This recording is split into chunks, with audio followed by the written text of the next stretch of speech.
Yeah.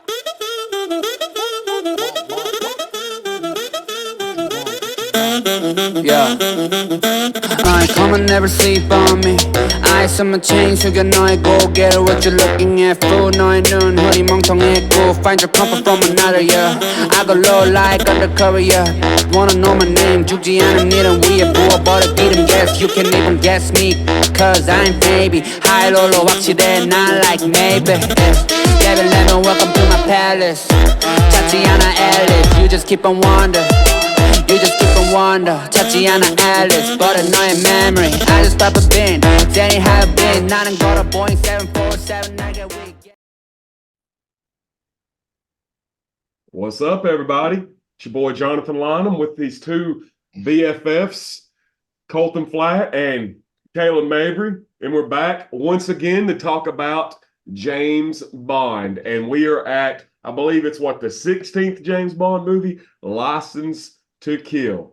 So let me ask you this. Start with you, Caleb, because I usually start with Colton. Caleb, what do you think about this movie? I liked it. Plain and simple, I liked it a lot. It's a step down from The Living Daylights, I think, but it's still a great movie. Colton? I completely agree with everything Caleb said, man.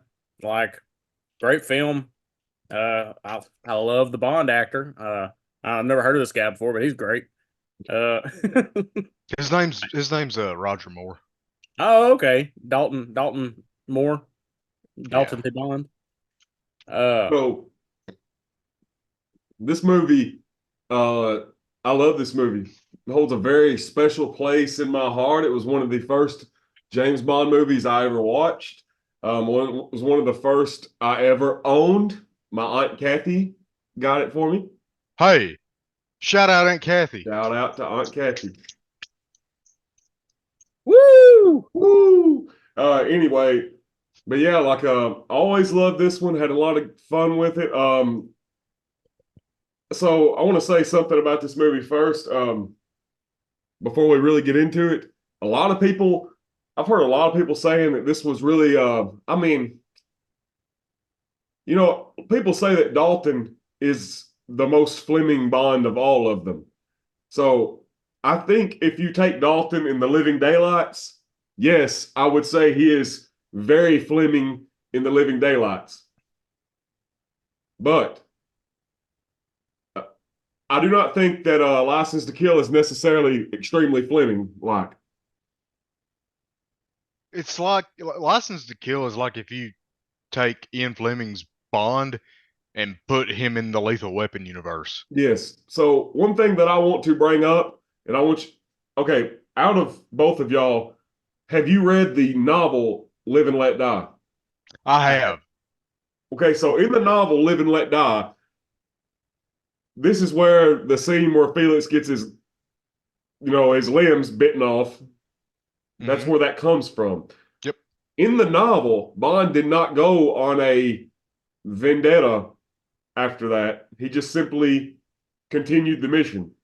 Man, I think I like it better if Bond were to go on a revenge-fueled vendetta. Yeah. That I mean, me seems like too. the most I'm not complaining. natural I'm just saying I want to point that out. I got you. I mean, I love, Bond saying, to heck with my mission. I'm going to take care of, the people who mess my friend up. I like that. But all I'm trying to say is I don't necessarily think it's the most Fleming thing because, I mean, the Bond of the novels, I don't think ever got as cold as Dalton does in this movie. Now, that being said, I don't think this is the most brutal Bond movie. I think Quantum of Solace is actually that. Quantum of Solace is like gratuitous compared to this movie. But I do think this movie is probably a close second. It does have some pretty dark moments in it. And there's also some things that I'm going to touch on too later on. I think Bond screws up a few times during this movie. He really lets his emotions get to him. He literally messes up another agency's plans, the Hong Kong Narcotics Bureau, which at the time Hong Kong was part of the United Kingdom. So literally, an ally.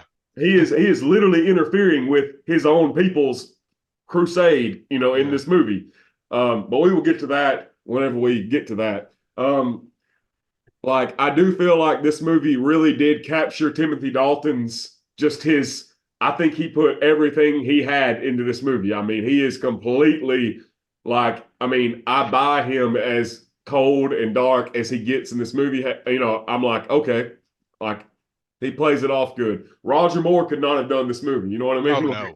Oh no. Definitely no, not at all. But I I don't. want Well, to. hold on. Yeah. I think he could have done it. But I don't.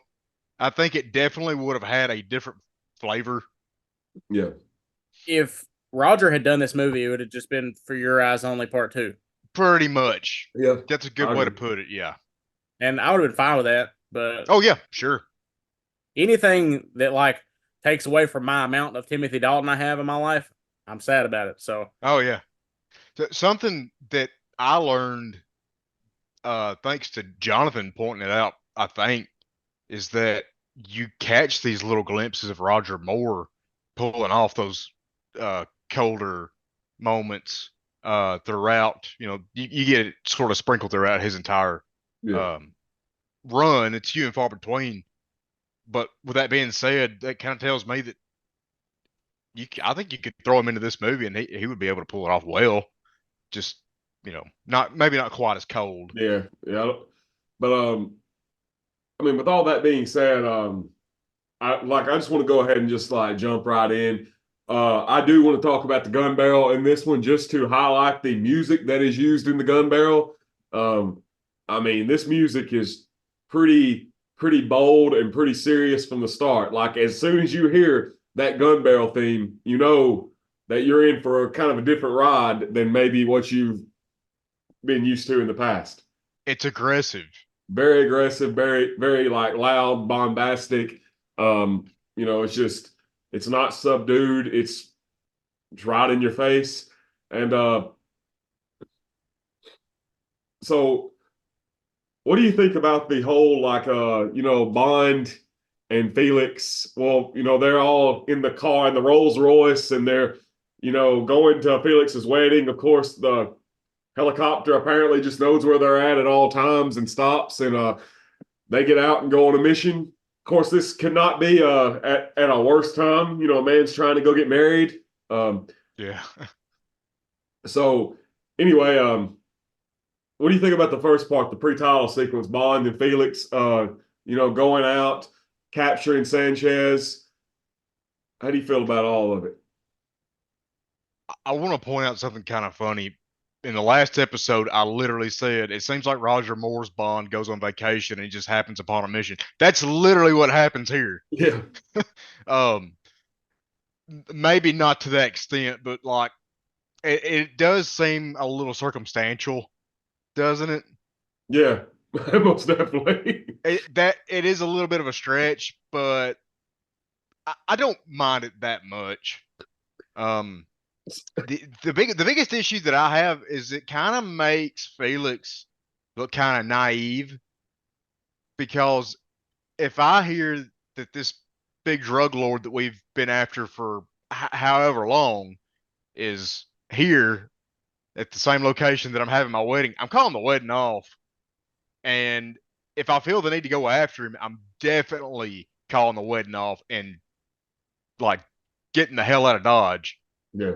Because Felix seems pretty well informed. He should know how powerful he is. But despite that, it makes for a great sequence. So I love some of the stunts during this part. Colton, what do you think about the the Coast Guard helicopter literally like dragging the plane? man, so I don't know how logistics wise, like technically, I don't know how that would work. You figured the plane would break apart, especially since it was fighting against itself.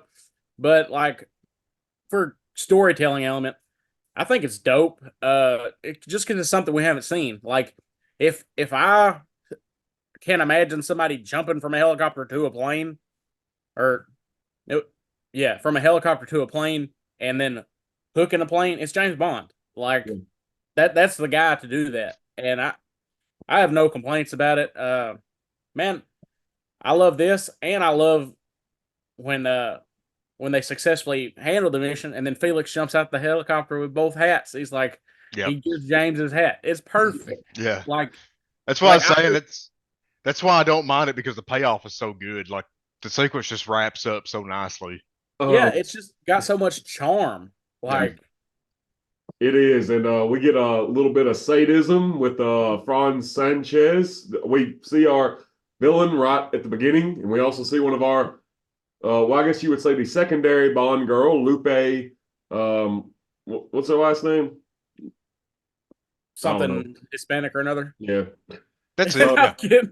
But what about the, he cuts the guy, well, he orders Dario, which is a young Benicio del Toro, which is in The Usual Suspects, Colton. We were just talking about the Bond connections to that. He is in The Usual Suspects. I love that movie. I know it's not really important anymore, but Lupe Lamora. Okay. Yeah. So, her lover gets his heart cut out, and she gets beat with a stingray tail, which is out of a Fleming novel, which is, well, not a novel, but a short story. Do you know what it is?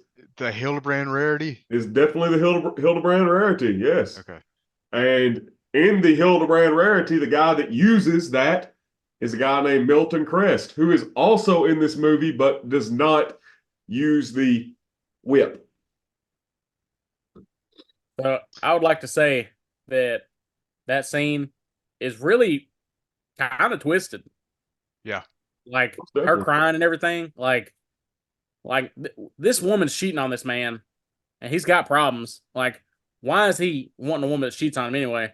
But also, he's got like a ton of power and money. Like, I know she's beautiful. Like, I get it. It's just like you figured he'd kill her as easily as he's really killing the other guy. You know? Yeah. Before we get too far, I do want to comment on the plane stunt. I think that's one of the most well executed stunts of all time. It's incredible from a technical standpoint. Colton, I'm surprised you didn't mention that stunt's ties to Batman. Christopher Nolan got that idea in The Dark Knight Returns. Yeah, Christopher Nolan has actually said that the opening scene of that movie where they capture Bane, or where Bane escapes, rather, he said that he pretty much ripped that off from this movie.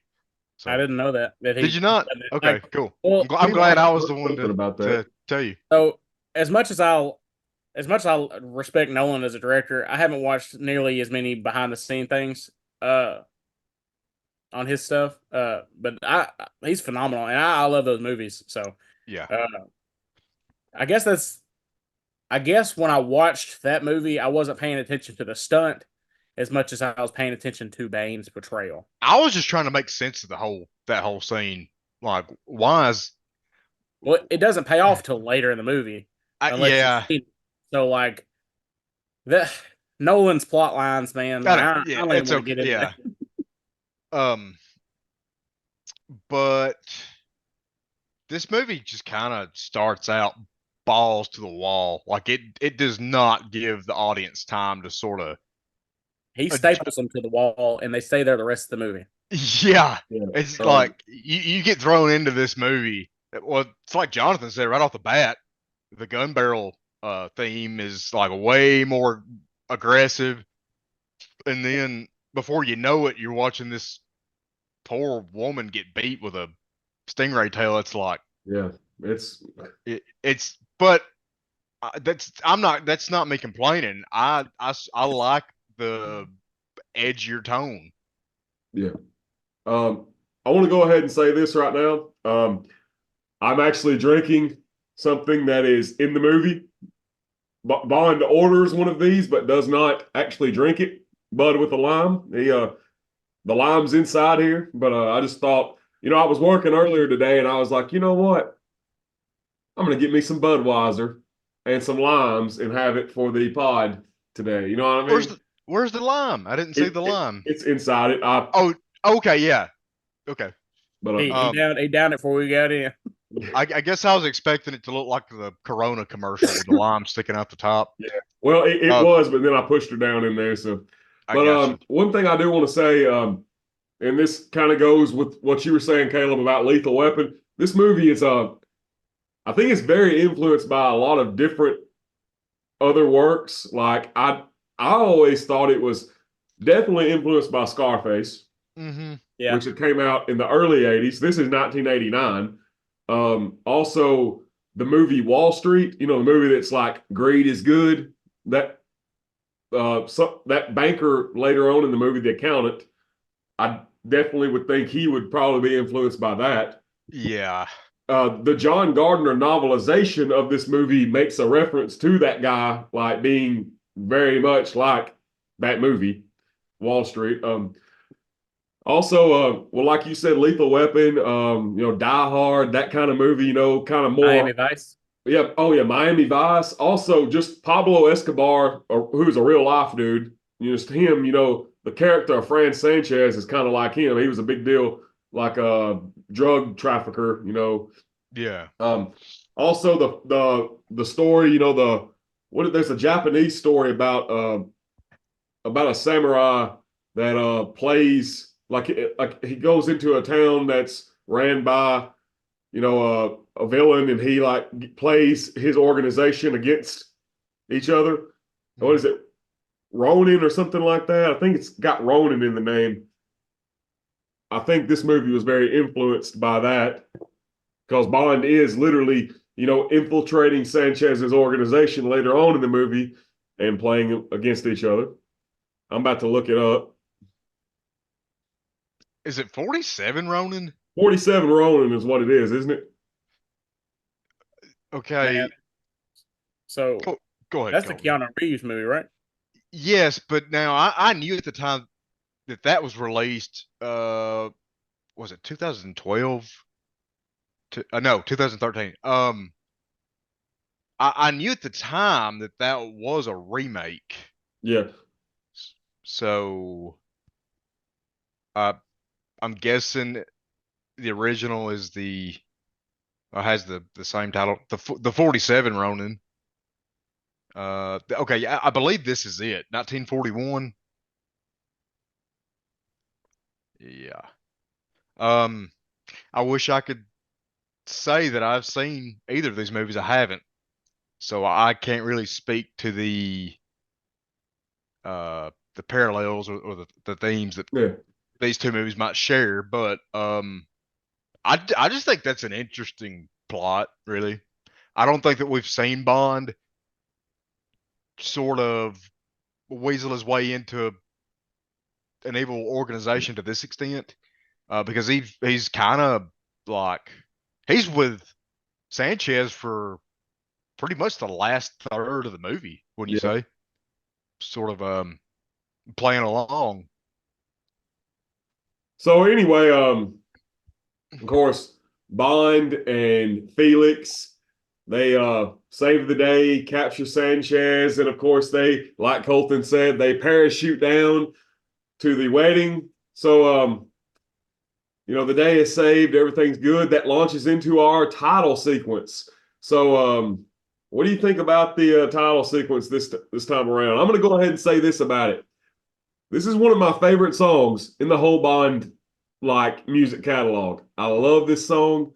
I also love the song at the end of the movie, If You Ask Me To. These are two of my favorite songs. I love how the woman in the pre-title sequence has the Olympia camera, and this might look a little corny, but I love how the camera, the lens or whatever has it has Dalton in it, Yeah. and I think it's really cool looking. Like, Go ahead. You're good, Caleb. The word that came to my mind to describe this title sequence was tasteful. yeah, I don't know why. I don't know if you guys feel the same way. It just didn't seem as pornish.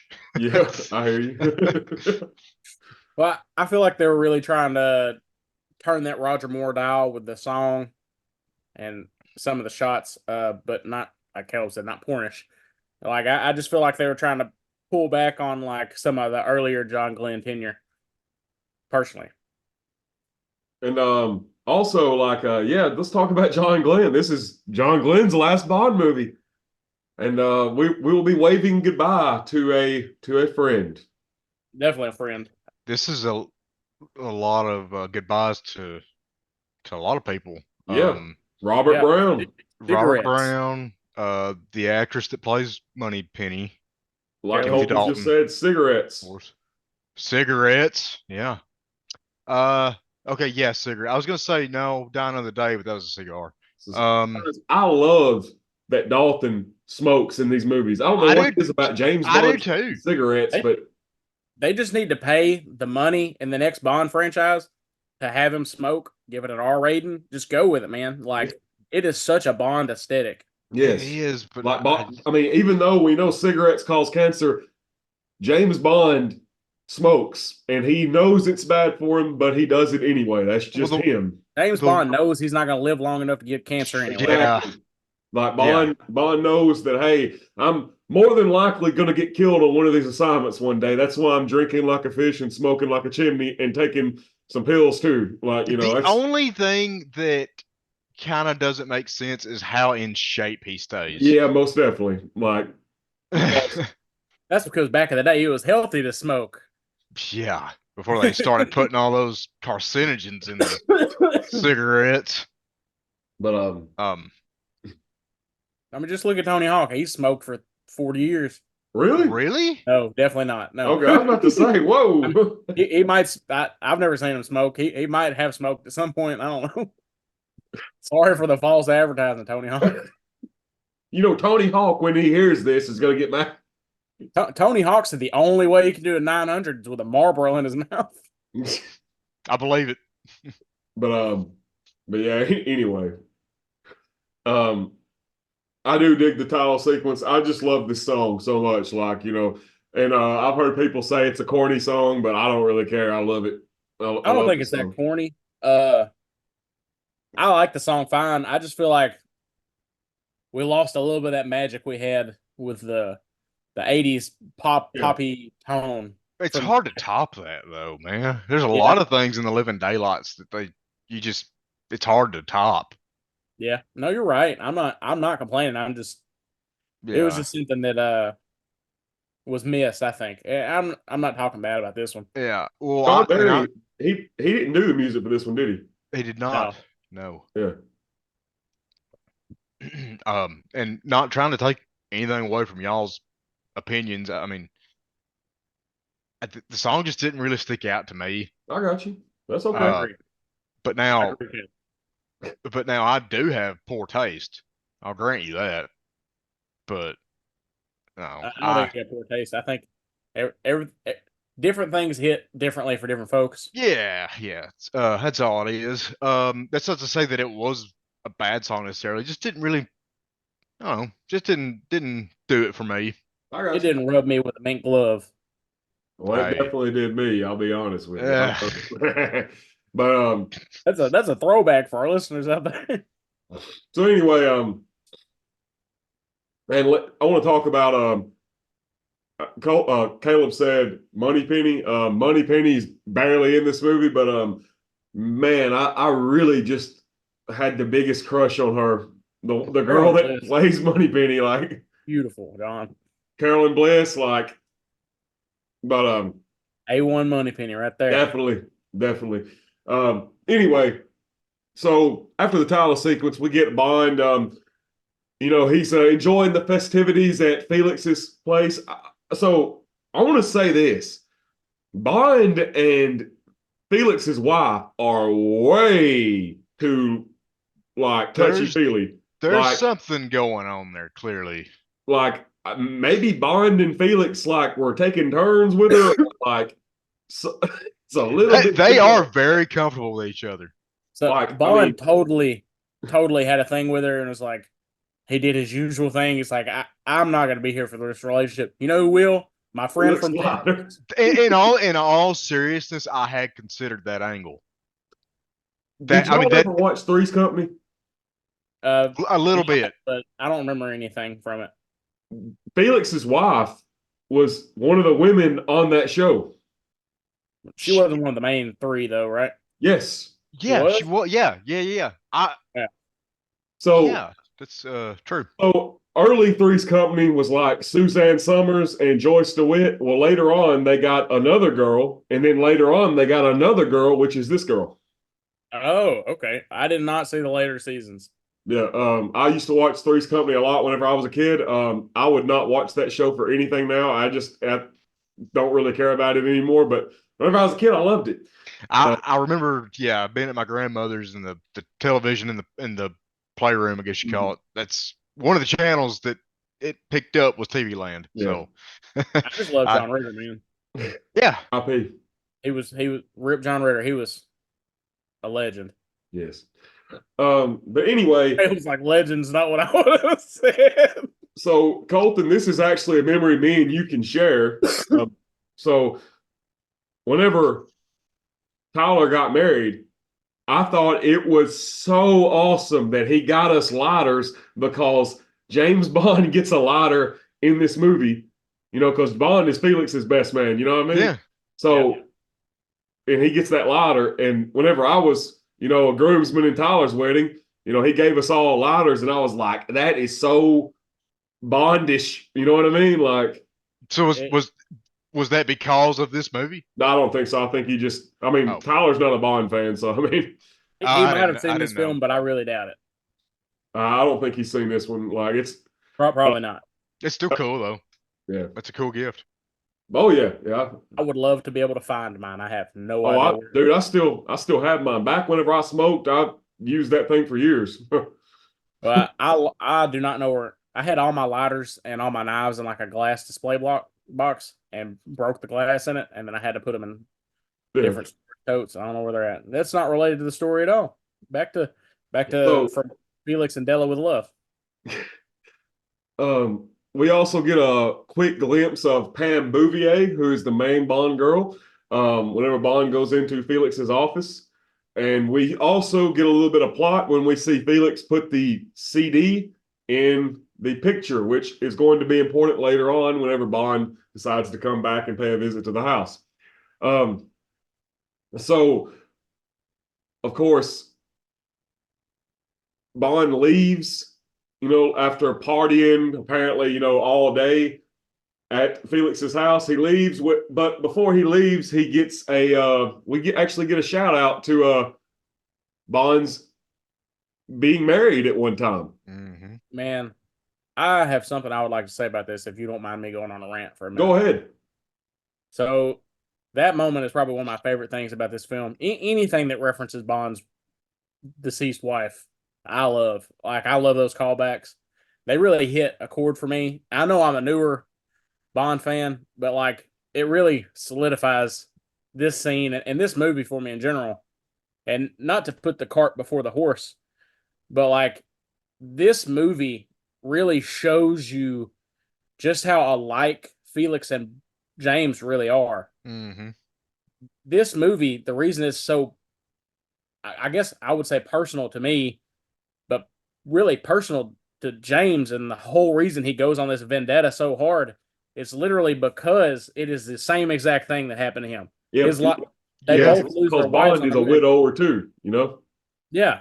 Like, it really smacks so hard, and it's like, it is right in your face. And like, I didn't even notice it the first time I watched it, but man, like, the similarities. That's the reason I don't mind him cutting like a loose cannon, because it is just well deserved. Like, it is hitting close to home.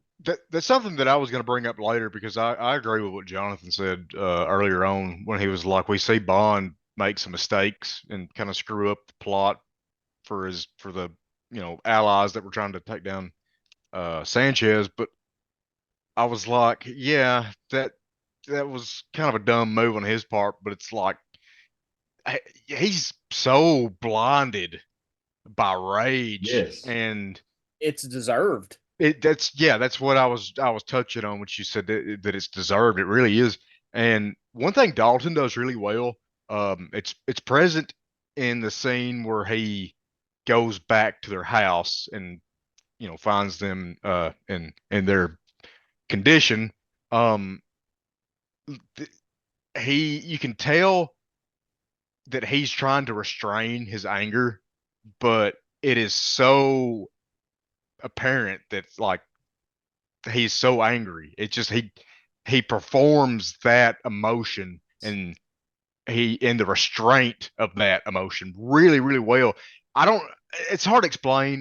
No, I get you it. what I'm saying. And Yeah. I want to add this to what you're saying. Like, you can tell that he is restraining himself. He's not overacting. Like, he's not like going too much. He's like, you can tell that he's restraining himself, as you said. I agree. Yeah. And also, I want to say this about what I said earlier.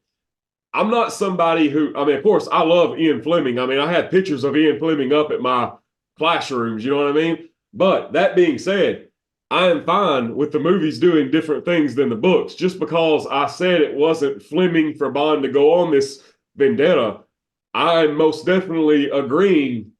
I agree that it was the best thing for him to do because Course of action. I mean, like both of y'all said, Bond has already been through this. He knows what Felix is going through. You know what I mean? Yeah. Yeah, and it also took Bond 10 years to get any closure. Yes. Like Bond didn't get any closure until like For Your Eyes Only. You know what I mean? Like, Yeah. and I want to just add this to what y'all were saying. So I've always looked at For Your Eyes Only like it's kind of like a part two to On Her Majesty's Secret Service. At least the pre-title sequence is. He's finally getting revenge for Tracy's death. This is like a part two, the part two of part two. This is like Bond almost reliving losing his wife, but it's his buddy that's losing his wife. You know what I mean? If that makes sense. Yeah, I would like to spend an entire afternoon just watching those three movies back to back. And I want to say this, and I mean, guys, I have like thought about this podcast so much because I've just got a lot of things to say, but so the Craig era, and I'm going to go ahead and say this for everybody, and this goes for the podcast that come after this one. Whenever I say the classic era, I'm talking Sean Connery through Pierce Brosnan. Craig era is on its own thing, okay? Yeah, I feel like that's pretty. Yeah, well, I just want people universally understood. Yeah, so I want to talk about the way they dealt with Tracy's death. So you can pretty much count, like on one hand, how many times Tracy has been referred to. The Spy Who Loved Me was the first time after Majesty's that they bring it up. And then, of course, For Your Eyes Only. And then in this movie, and then they talk about it very briefly in The World Is Not Enough. So like 4 times. You know what I mean? Yeah. Now, that's the way I think they should do it. Because the way the Craig era did Vesper, my God, it was like that's all we could talk about was Vesper. And by the time, and I love the movie Spectre. I know you hate it, Caleb. But whoa. I hate the last third. Carry on. But like that one part of Spectre when Bond picks up that VHS tape and it says Vesper Lind interrogation, I'm like, holy shit, could we please just like, but I like the way they did it there because he threw it down. He didn't need it. And then in No Time to Die, my God, they go to her grave. And I'm like, why can we not just move past this? Like, I, at the risk of blowing this up and dwelling on it for too long, I just want to say this. In Quantum of Solace, there's a scene where it's after he had the opportunity to kill her ex-boyfriend or whatever, and he doesn't. Whatever, that's all fine and good. But he has the necklace and he drops it and he walks away. That should have been the last we ever heard. That should have been it. That it's bad enough that in this movie, like in the next movie, following Casino Royale, that you're still dwelling on it. But if you let it go here, then it's good. Yeah. But they, like you said, they just keep bringing it up and bringing it up. Now, I mean, I guess I didn't mind it in Spectre because he picked up the VHS tape and he looked at it. And then Madeline Swan's like, what is that? And he just threw it down. He's like, nothing, I don't mind that. But then the next movie where, I mean, like it's been like 15 years since the events of Casino Royale, and he goes to Vesper's grave and he's like telling her that he misses her. And I'm like, dude, you knew her for like what, a few weeks. Like, I mean, I hate to be like really that, make but him out to damn. be a bit of a simp. Yeah, I mean, yeah, it's just I'm not hating on him. I'm just saying, like, he got too attached too quick. yeah. Well, it's like Robert Brown says in the last movie. It's like I'll put 00 whatever on this mission because he doesn't get an emotional attachment, which kind of makes me think like, how does Craig's Bond still have a job? Exactly. Yeah. And but the reason I went into that rabbit hole was to say I love the way that they did this in this movie because, like, you know, Della has the thing, and she's like, you know, the next person who catches this is the next person who gets married, and Bond's like, no, you know, and that's all he says. Yeah, and like he doesn't have. We don't have to have like. We know. Yeah, it's just like Bond. He's Bond's not a man who's going to get married anymore because of what happened, and he drives off, and then Felix is like, well, he was married once, and that was all we got. Here's another great thing about that. Even if you didn't know that he had gotten married, if this is your first Bond movie, and you just like, that's the only line of dialogue that you need. It's just Bond saying, no, I don't want to get married again. And then Felix saying, yes, he was married once. And then he's like, oh, okay, I know. Yeah.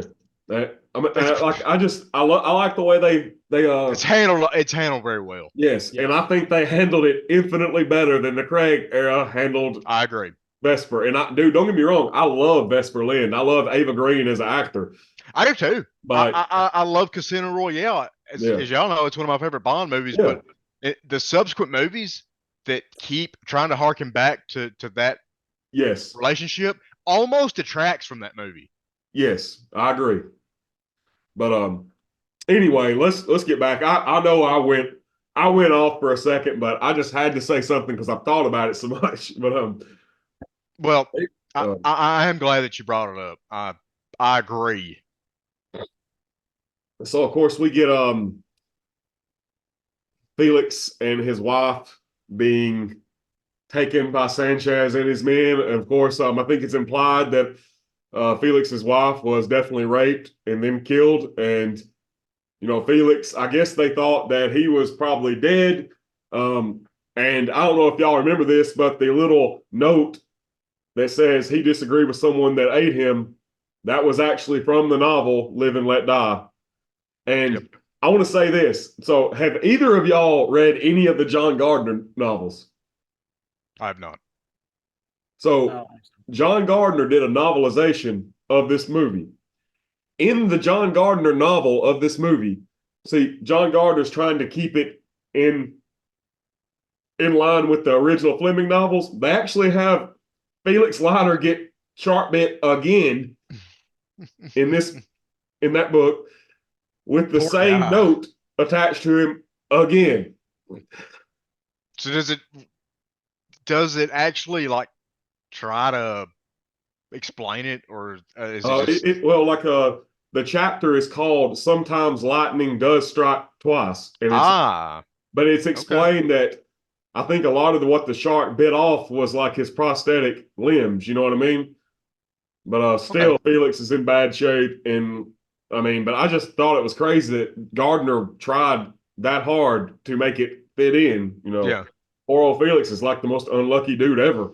Dude, I would just stay away from the water at that point. Not to change the subject, but while we're on Bond reading material, if you're a Bond fan, there's a License to Kill comic book adaptation. Open that bad boy up, man. Let's see some of the panels. It's adapted by Mike Grill. Man, Mike Grell is awesome. It's just... Oh, that's sick. It really is. That is so cool. Mr. Grell also did a Bond comic book called Permission to Die, and it is awesome. I actually have reviewed issue 1 of that comic on my channel if you wanted to look at it. I'll definitely have to check it out. And also, look how much they look like Tim right there. That's what I was going to say. It's like Timothy Dalton was just a shorter haircut. Yeah. Well, in this movie, They really, I think personally, not to be mean to Tim, but they did his hair dirty in this movie. What the That hell one was with his scene- hair? It's that one scene. I agree, and we'll discuss it when Yeah. we get to it. He had the widow's peak or what, like that. I have bad. I have a theory for that, but like I said, we'll cross that bridge when we get to it. We'll So burn that bridge when we get there. I want Sure, to yeah. I want to bring up books too, since Colton made it book time. I want to talk about this guy that is in my opinion, one of the guys that's doing some of the most for the whole Bond community. His name is Mark Edlitz. This is his newest book right here. It's called James Bond After Fleming, and it goes over all the continuation novels. And Yeah. y'all probably know this about me. I'm all about the continuation novels. But this book right here, I'm telling y'all, a must get. So he also did some other books. This is another book that you have to get. As you can see, Timothy Dalton is on the front of it. Oh my God, I gotta buy this book. And this is Looks called like The he's Lost getting- Adventures of James Bond. It looks like he's getting Thanos snapped. Like he And, turned into moms. This actually goes over the lost Timothy Dalton movies that didn't get made. Oh, that's awesome. I'm telling you, That's- boys, you need to get this book. Oh yeah. Is That's it awesome. expensive? I'm about to order it right now. And this other one, this is called The Many Lives of James Bond. This is like his first James Bond book he did. And he literally went and like interviewed a ton of people who has portrayed or wrote like James Bond and like, just interviewed them, how they, what they put into the Bond character. Yeah. How they did it. And like, it's awesome. Cool. But I'm telling you, man, Mark Edlitz, you need to look him up on YouTube. He does a lot of interviews. I mean, just like one of the coolest guys ever. Like, We need to get him on the pod. Colton had a question earlier. What were you trying to ask? I don't remember, man. It was something. It was something about the one of those books. I think I said I was gonna order it. yeah. I just okay. got on, Cool. I just got on YouTube and I put it in my cart. Unrelated. Here's my Timothy Dalton James Bond figure. That is so cool. Like it's a custom by a personal friend of mine on Facebook, and his name's Jonathan Silas. I don't know how you pronounce his last name, man. If I butcher that, I'm sorry. But man, look at that. That's looks like him. That is a talented guy. It looks amazing. He's great.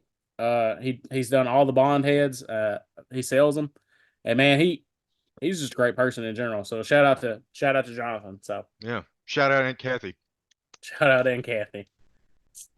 But yeah, guys, like I really think both of y'all would like all three of those books right there. I'm gonna tell you, man, that Lost Adventures of James Bond book, mine is pretty tattered because I've like took it everywhere with me and just like read it so many times. It's awesome. I think that you guys would definitely get something out of it. But anyway, we can get back to what we were going over. So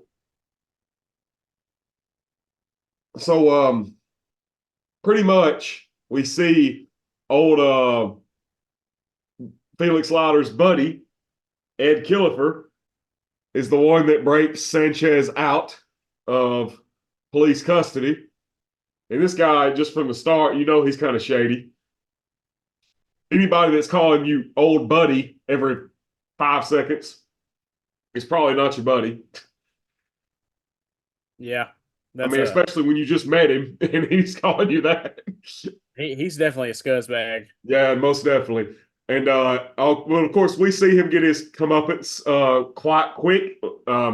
Also, just stop and talk about Milton Crest. He's also a scuzzbag, most definitely. Not to interrupt you, John. I just heard back from my friend Jonathan. His last name is pronounced Cius, so it's Jonathan Cius. And I want to apologize for butchering his name. So, but that's my buddy, man. He's a great dude. He's big. And just to clarify, for whoever's listening, this Jonathan Cius is the man that did the amazing Timothy Dalton head on Colton's action figure. And Colton, where can we access this gentleman's?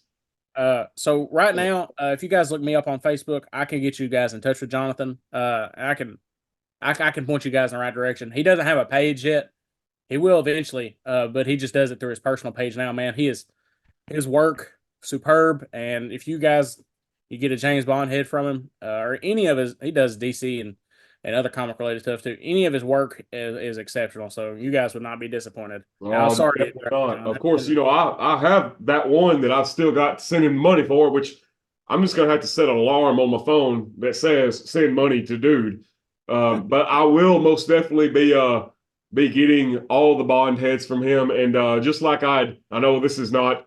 I'm veering off again, Colton, but I want him to do the unofficial Bonds. We need to get Barry Nelson and David Niven in there. Well, man, maybe he'll be able to get with his guy that does the head sculpts and stuff, because like he does all the painting. He gets the cast from a guy he personally knows. Like the guy that he got the Tim Dalton cast from worked on retooling the cast for quite a long time. It was actually a head cast from I don't want to tell you wrong, but I think it's a head cast from the it's not the Rocketeer, it's the Flash Gordon movie. I think the head cast came from the Flash Gordon movie. Makes sense. I could be wrong. I'm sure Jonathan will correct me on that later. Well, but, whenever Mr. CS gets a page, we will have to link it in one of our videos. You know what I mean? Yeah, definitely we will. And man, like we'll if we can, we'll post some images of the still images of the heads and stuff in the description below, so you guys can check that out. And you guys might want one. I mean, I know I wanted a Tim Dalton figure. I've got a Pierce Brosnan figure by him too, and it looks pretty good. Hey, well, see, I mean, I've never been one to have action figures like that, and like now I'm like, yeah, that would look awesome in my, in my Bond bar. You know what I mean? So be perfect for it, man. But anyway, just definitely shout out to him. Thanks for all you're doing on that. Anyway, back to what we were saying, I guess. So Caleb, I know you were not on here. I just got done talking about Ed. No, I could hear y'all the whole time.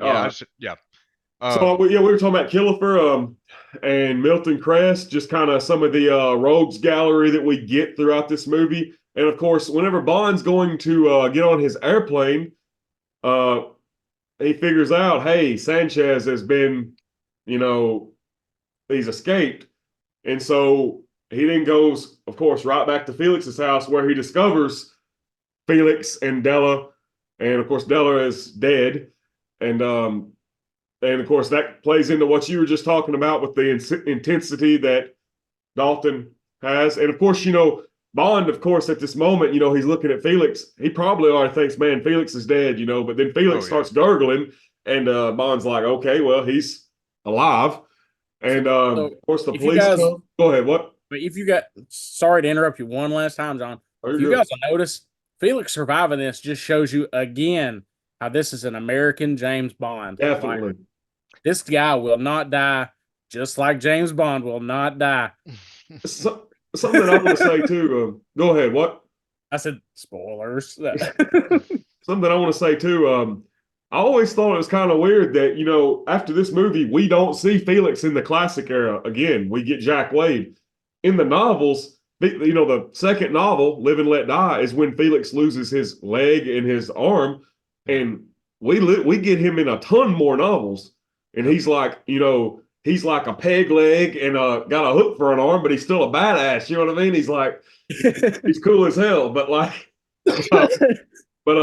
I do wish he would have stuck around. Hell yeah, man. I would have loved, like, if they had kept this actor to see his interactions with Brosnan's Bond. Yes, I think that would have been awesome. But I'm not. If that means trading Jack Wade. I don't know. I like Jack Wade. I like Jack Wade too. I want to say this, guys. So sometimes I totally forget that Felix Leiter was in The Living Daylights. John Terry is the guy that played him, and nothing against John Terry. I think he would have been good if they actually gave Felix anything to do in The Living Daylights. But he did not, though. Man, he didn't have anything to do. But I love David Hedison, the guy that played Timothy Dalton. Yes. The guy that played Felix Leiter in Live and Let Die and License to Kill. Yeah. I love his Felix. You know what I mean? Like he's on the same level as Jeffrey Wright, in my opinion. Oh yeah, Like, definitely. but and David Hesson just died like a year or two ago. I mean, he's not been dead too long, has he? I did not know that. I don't think David he's. Hedison, man. Pour one out for my boy. I don't think he's been dead too long, actually. Or I might be wrong, but I do think it's worth mentioning that it's maybe it's cool or coincidental, whatever, that this is the same actor that played Felix in Live and Let Die and is now playing in a movie that borrows a lot of elements from the actual novel. I thought about that too. Yeah. John Glenn thought he would be Did you guys know that originally they were kind of hesitant to cast him? Thought he was as too Felix? old. Thought he was too old and thought he was just, I guess, just going to shatter his knees. But I mean, for the he did a parachute great scene. job in this movie, you know. Oh, absolutely. He did. Yes, he you said, man, he's a great Felix. He's up there with Jeffrey Wright. Yeah, just a great actor altogether, man. Sure. Unrelated, in a way, you guys know who would have been a perfect Felix Slider in the Pierce Brosnan era? Who's that? Tommy Lee Jones. I can see that. Agreed. I can see that. I love Tommy Lee Jones, man. I also love Tommy Lee Jones, man. Dude, all right. So I'm gonna go off on a little tangent, but you know Pam Anderson? Yeah. You know Tommy From Lee Home from Motley Crue? Yeah. Do what? You know Tommy Lee from Motley Crue? The dude that was, you know that Pam Anderson and Tommy Lee had that sex tape? Whenever I was a kid, I thought that was Tommy Lee Jones. I was like, what? Tommy Lee Jones? The dude from Men in Black? Here come the Men in Black. But I quickly learned that was not the same Tommy Lee. But anyway. Wow, he is aged poorly. Yeah, I know. Man, Tommy Lee Jones pulling Pamela Anderson. Wow. Hey, Tom has not been kind to him, but if he can pull, that's funny. Yeah, I know. I know it's a bit off topic, but hey, why not? My mind worked the exact same way. I wouldn't be surprised if at one point I thought the exact same thing as a kid. So, but I'm surprised you guys didn't call me out on saying Pamela Anderson was from Home Improvement. So, when did you say that? I didn't even hear it. Well, Jonathan said, "You guys know Pamela Anderson?" I was like, "Yeah, from Home Improvement." Oh, I didn't catch that. I'm sorry. Yeah, that's but I can see how somebody might get those two actresses mixed up. But anyway, like he was on Home Improvement. Wait, she actually was on Home Improvement? Yeah, she was on Home Improvement. She was on Tool Time. That was Pamela Anderson. Huh. Yeah, she was just young, man. I'm pretty sure. Interesting. Well, now I got to go make sure.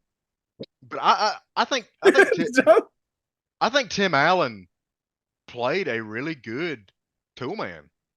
Oh yeah, did Tim the Toolman type? All your back on topic. Come on, guys. Let's anyway, boys. I'm gonna get me a gavel and order. Yeah, order. But no, just no. If you want our attention, just go. But anyway, back to the pod, guys. Of course, we get Bond going to the Hemingway house after. Well, hold up, I'm jumping the gun a little bit. We get Bond and Sharky actually going to Milton Crest's place. And what do y'all think about Sharky? Y'all fans of Sharky? Yeah, I like Coral Jr. I mean Sharky. It definitely should have been Coral Jr. It would have made more sense other than we didn't see Felix and him interact. Like Felix and his dad interacted. I've never seen Felix and him interact. Felix and Coral Jr. interacted in Live and Let Die. Oh dang! I guess I just at the end of the movie whenever they were waiting for Bond. They did. Yeah. Right, John. Oh my God. They did. I don't know if that's enough to. Go ahead. I'm sorry. Chip. Felix inviting him to be best man or groomsman, but I don't figure secret agents have a lot of real friends. Probably not. That's a good point. This superfluous relationship with James Bond is probably the closest thing he's got to any kind of outside interaction with the real world. Yeah, you're probably right. But I would have had a little bit more of an emotional attachment to him, maybe. But man, if it was Coral Jr., we would have had to see him meet Nah. his demise. Yeah, I don't want that for Coral Jr. I don't either. I don't I either. mean, and I He was love dead. Sharky. Dude. I wish Sharky didn't die. Oh Like, yeah, Man. yeah. No, I do too. but But yeah, man, I it like would have Coral been it would Jr. have been really shitty to bring Coral Jr. back, just to kill him. after so long, Yeah. just to kill him. You're So, right. You're right. They did the right thing. They did the right thing. I think so. I like Oh, and I like Sharky. Yeah. I want to see Quarles Jr. going and start like a chain of fast food restaurant. Quarles Jr. Corals Jr. All right. All right. I think Anyway, this is going to be my last podcast. So what I was gonna say about Sharky is like the moment I connected with Sharky is when James like tells Sharky, he's like, "It's on you now," and he's like, "What am I gonna do? What am I supposed to tell him?" hey, guys, you can't do this to me. I like that part, but I think what really made me like him was when they were describing Felix's wounds as chainsaw wounds, and he goes, "Chainsaw my ass." I know a shark bite when I see one. Yeah. I mean, That part's seriously, good. how in the hell they think that was a chainsaw? That's a shitty detective. I mean, That's all that is. like the They paid the worst detective cops off. ever. Like, They paid him off. Like that's all it could be. Oh. Is he was in everybody's pockets, man. He ran the whole Yeah. gauntlet. probably so. Dude, Um, yeah. So, Bond goes and meets Milton Crest. And one thing I do want to say, guys, and I guess I'm just going to sound like a John Gardner fanboy here, but guys, y'all need to read John Gardner's novelization, because whenever he goes and meets Milton Crest right here, like, Gardner has Bond put on like a yuppie accent and like tries to like, like he's using all these like, I guess not really a disguise, but like he's trying to portray himself differently, like, because he's trying to BS his way into going into the place, you know what I mean? Yeah. But hey, Caleb, I think Caleb froze. Oh man, he looks really lovable right there. Oh, Stoney, Yeah, he does. this could make a good profile picture for him, couldn't it? You know what? Screenshot that. Are you actually screenshotting that? I didn't know you could. No, he lagged out. That's what he sent me a message saying, I think I lagged out, boys. That's disappointing. Will he be able to rejoin? Yeah, it should be. Okay. Well then, Yep. He can rejoin. Anyway,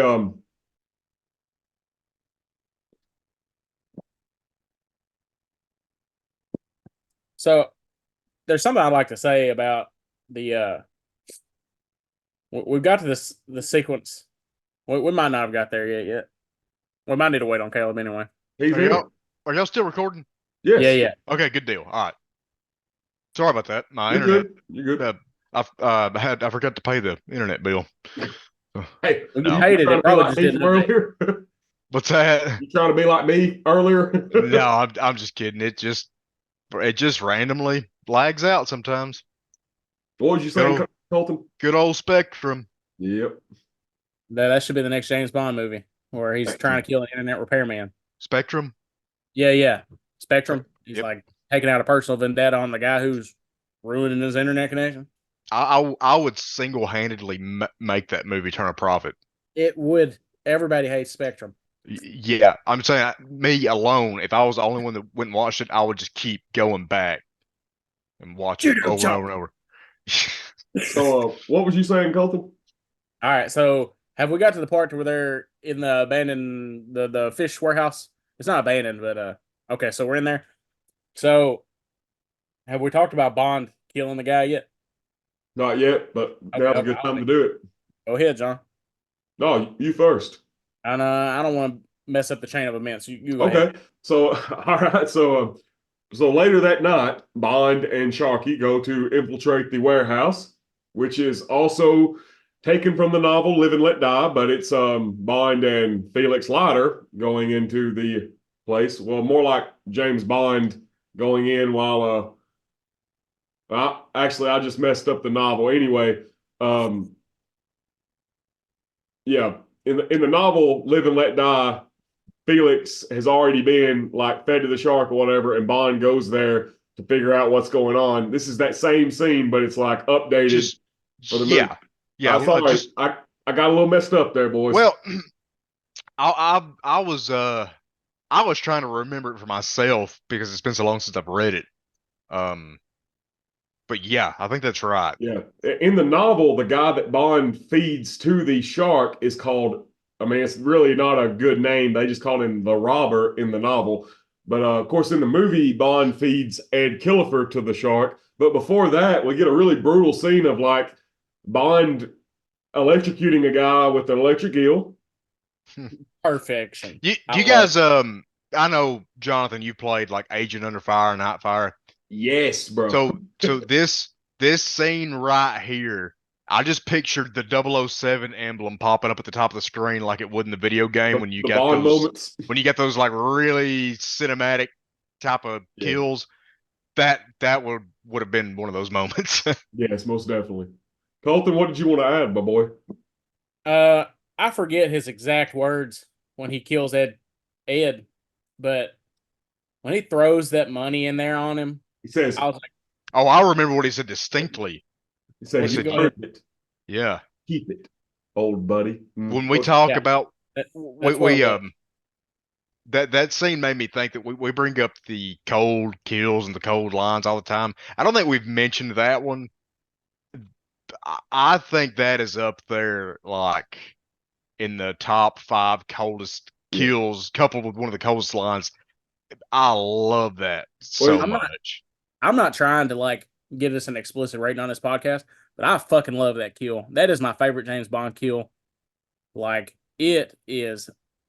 Like, I immediately hated that guy, and I was like, I'll be damned. Like James, that was cool. Well, Yes. just think about this, because this really is James Bond, and like we have to face it, guys. James Bond is a murderer. Okay, Oh yeah, for sure, glorified. James Bond literally just murdered a policeman. That is what he did in an allied dirty cup, country though. in the United States. You know, Bond committed a crime. like a definite crime, not just a BS crime. I mean, like cold blooded. I'd never really given that much thought, but yeah. And, well, I'm pretty sure that guy wasn't going to be a U.S. citizen anymore, so it didn't matter. well, I mean, yeah, you're right. I mean, I understand what you're saying, Colton. I was just like, I get it. Kind of shows what Felix. I mean, what Bond would do. You know, like if he had to. I mean, he would totally kill a few security guards and then like a police dude, even though that Nobody guy, is standing in his way. Yeah, yeah, we're fooling ourselves if we try to tell ourselves that this is the first. Yeah.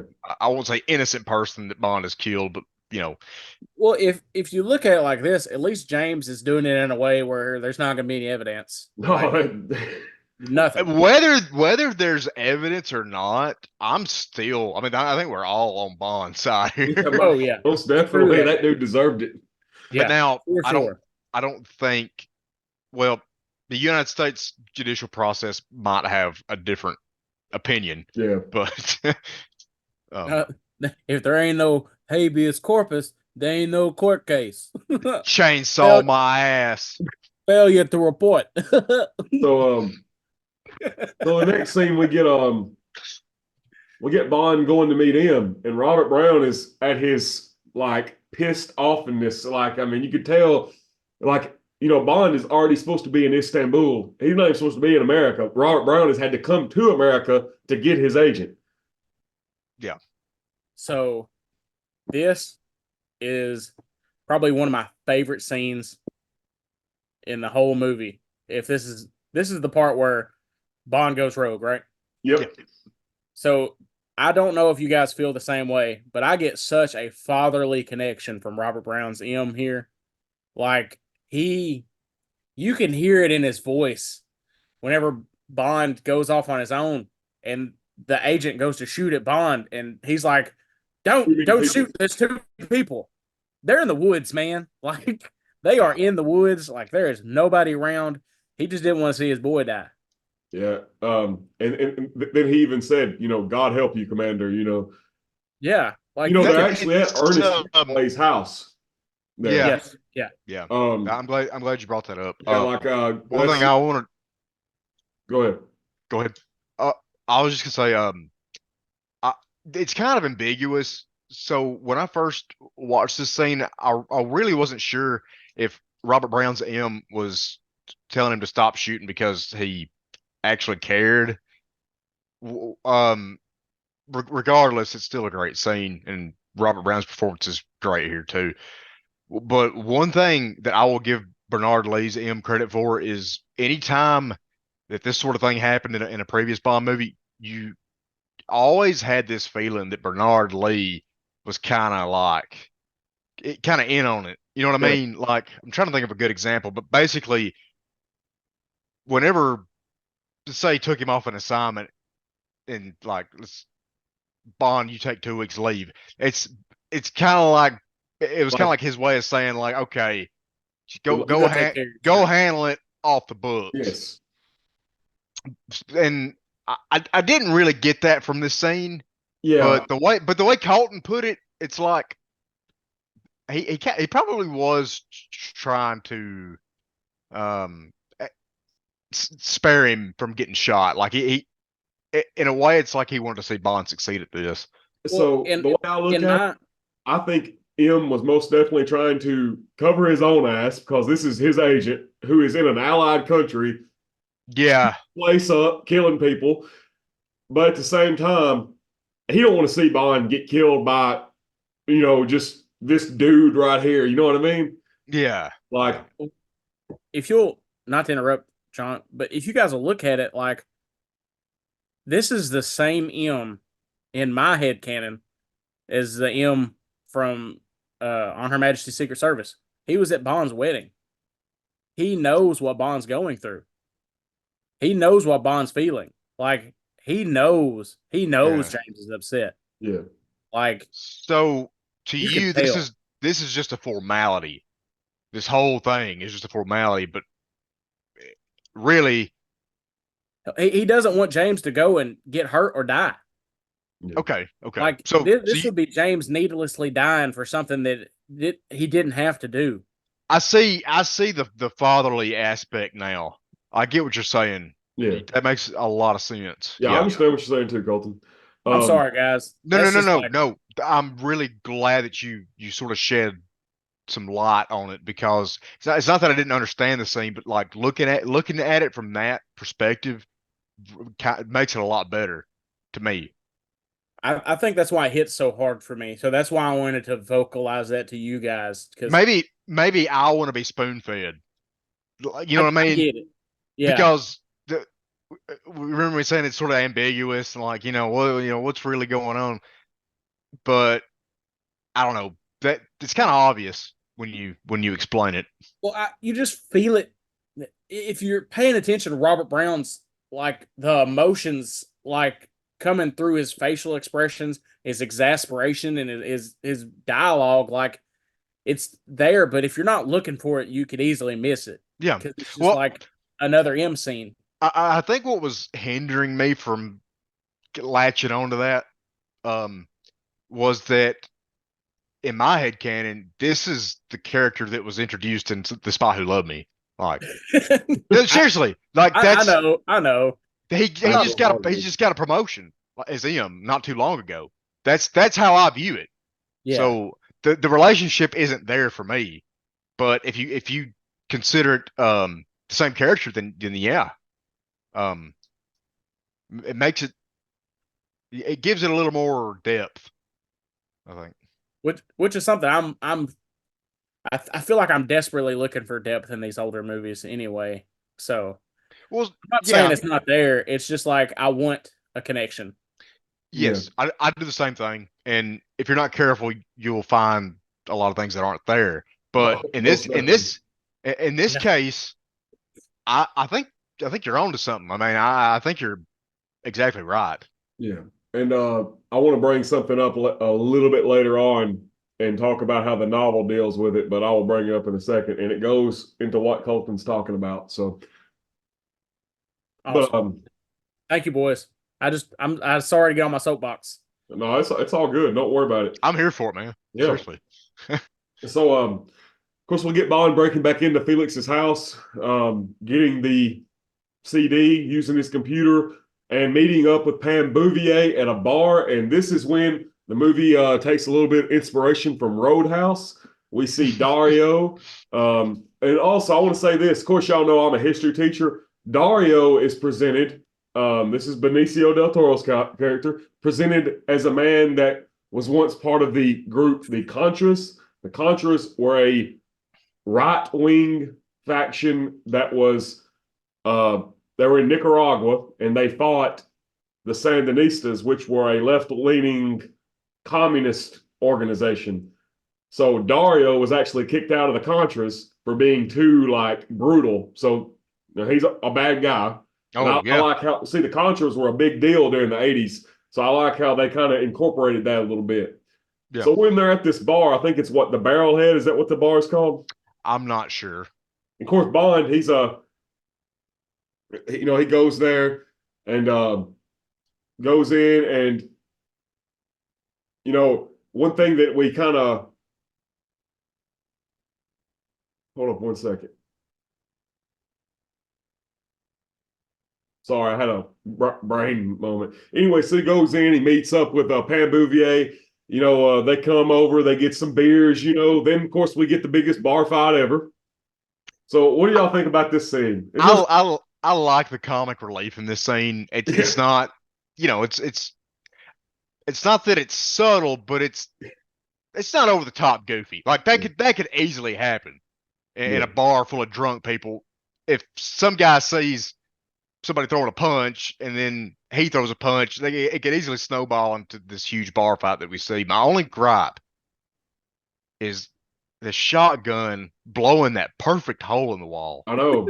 I know we're not quite there yet, because I do want to touch on Benicio del Toro. Is that his name? His performance in this scene, man, that look that he gives, like the camera angle, the lighting, and that the way he kind of looks up, he looks so menacing here. Oh yeah. One thing that we didn't go over was Bond stealing all that money from Milton Crest. And I love how Bond is just giving everybody money, like the guy that gets his boat, and Bond's fill her up, and he just hands him a bunch of money. Oh, did we skip past him infiltrating the yacht? Yes, we did. Oh, we got to go back. Yeah. Before we go back, I would like to say, this is off topic. I think the music choice for the bar fight was the wrong music. They should have had. I don't even remember what it was, man. They should have had the Star Wars Cantina music playing. Okay. Yeah. What was the music that was being used? It was I've never heard that song ever beside this movie. I don't know. I don't really remember it, but it just what little fragments that I'm able to remember. I get the impression it just kind of sounded like royalty free generic. Yeah, just bar music. Bar music. They just grabbed the cassette and started playing it. Pretty much. I wish they would have grabbed the cassette from A View to a Kill. That would have been with the Japanese music. It would have been different. I've never heard that playing in a bar. The Bottoms Up Club. Yeah. But dude, even if it's just for a minute, we got to talk about the yacht scene, because this is another scene where we really get to see Dalton's acting ability. Well, it's also a great underwater sequence. It is. Even if it lacks the 007 theme. So this is one of the only ones I like. So one thing I want to say about I'll give you that. We get Dalton holding a knife to a woman, and he says, make a sound and you're dead, and I totally buy it. Hey, Dalton, kill this woman right now, I just buy Dalton as a secret agent. Yeah. Yeah.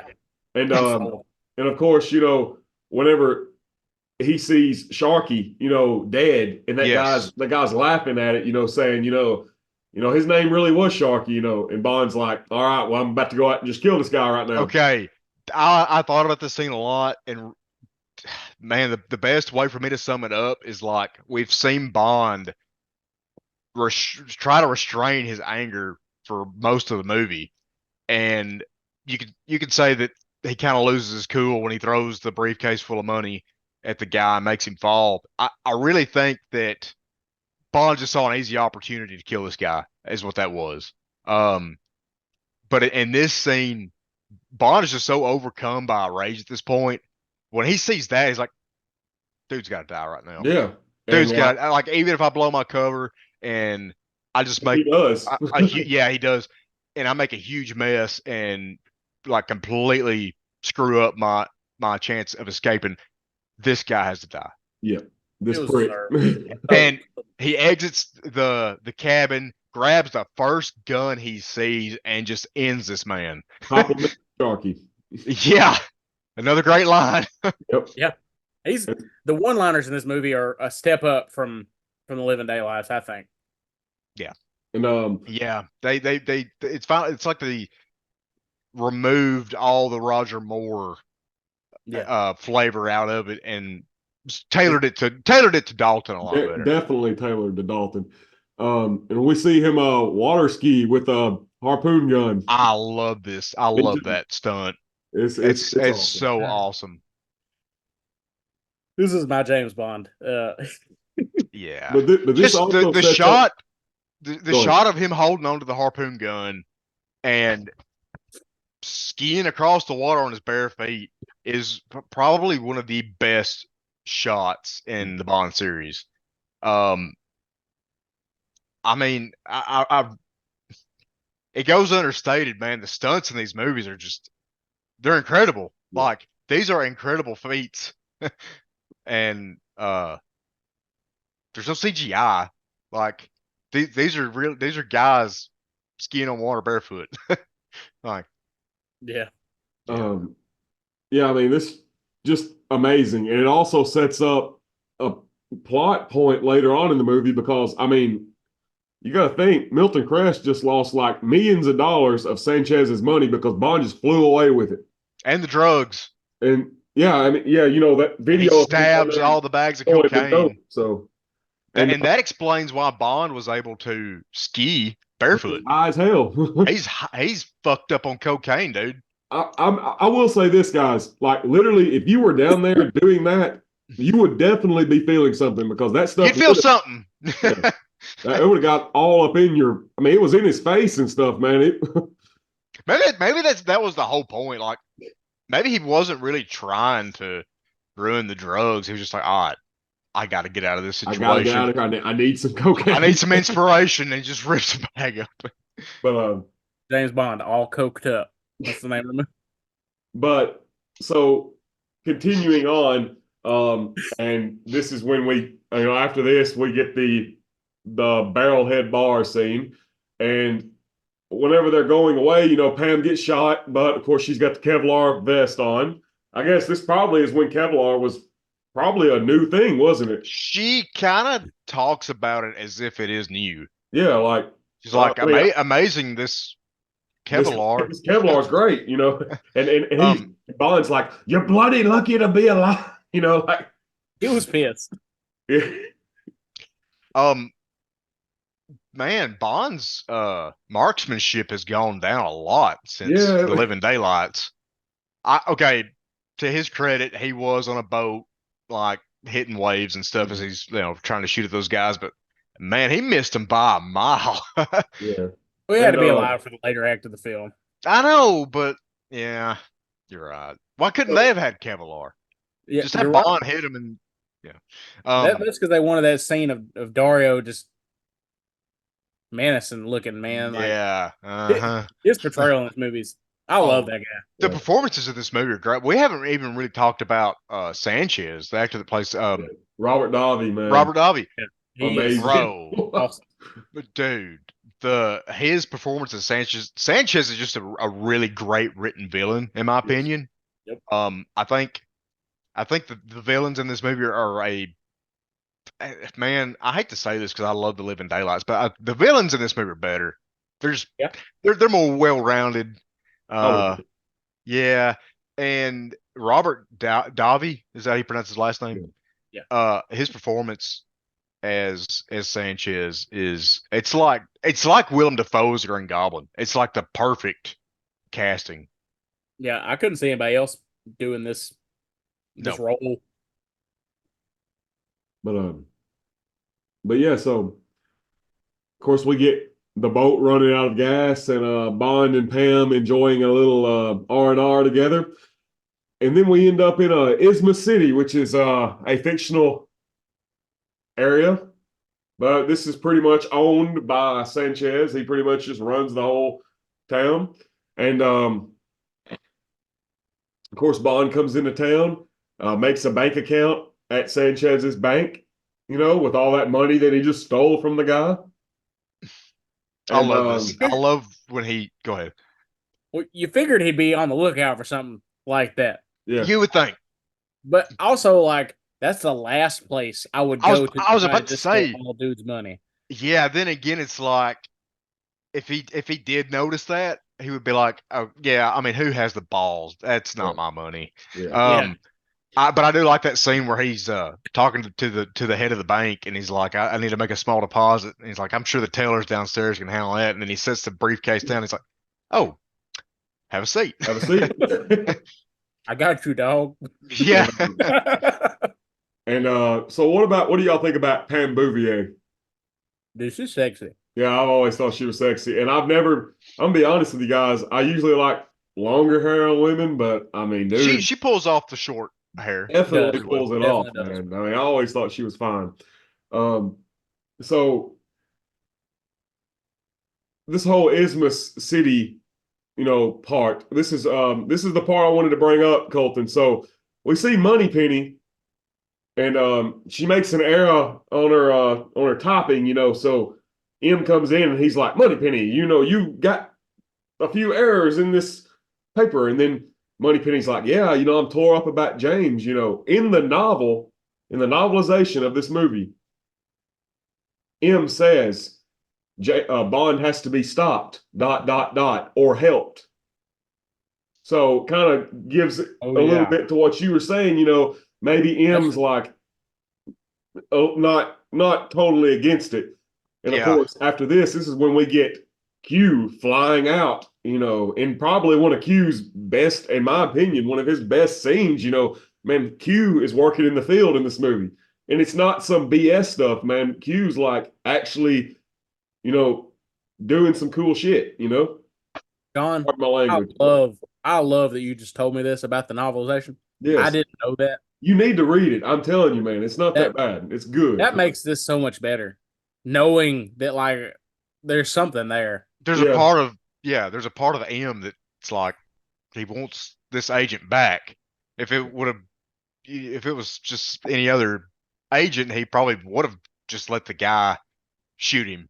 Yeah. So yeah, it does speak to their, It was Bill Tanner. Yeah, it does speak to their relationship a little bit. But since Desmond Llewellyn only has 3 movies left after this, is that right?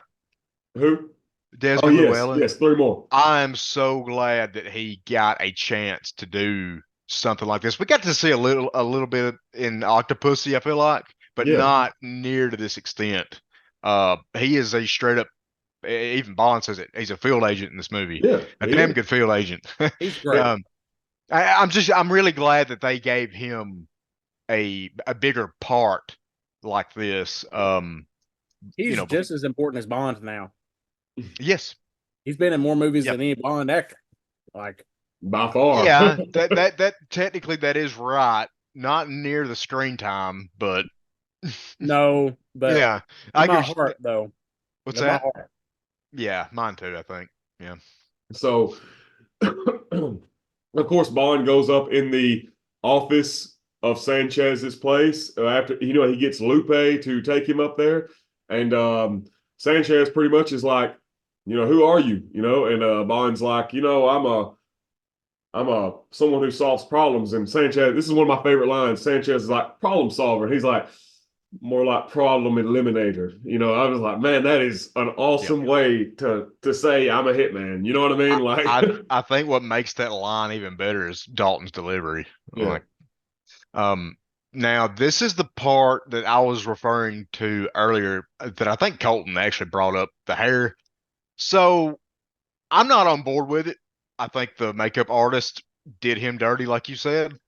What I think they were going for is they were trying to give him a more menacing look because he's trying to infiltrate um, Sanchez's Yeah. uh, organization, and I think it was just an attempt to sort of make him look more like a villain, which I didn't really think they needed to do because Dalton already has sort of a menacing presence as it is.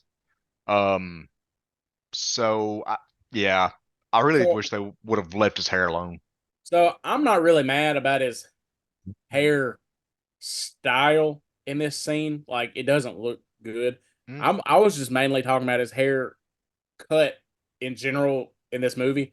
Oh, In okay, the Living Daylights, his hair is cut in a way that it covers more of his head. okay. And you really see his widow peak in this movie, whereas you didn't in the other. Like Well, it looks less James Bond hairish than he did in the first movie. He looked more like Bond.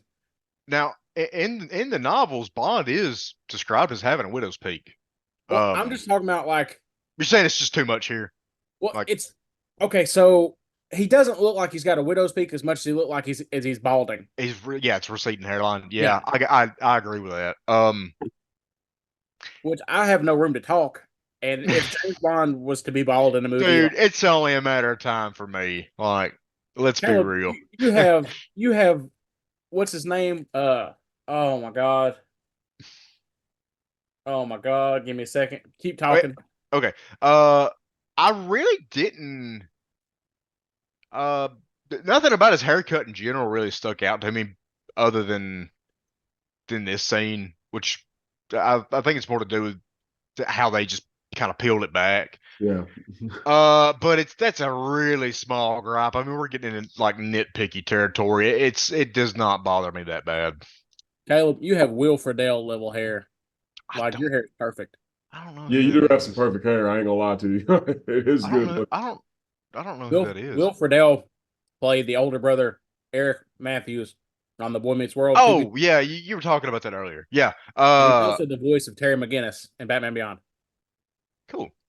That's a nice piece of trivia there. Yeah, this is a really. Met him last year, unrelated to everything. Oh, you met him? But yeah, dude, he is a super nice guy. That's awesome. really cool. Did you get a picture with him? Oh, I did get a picture with him, and I got an autographed action figure. So nice. That's awesome.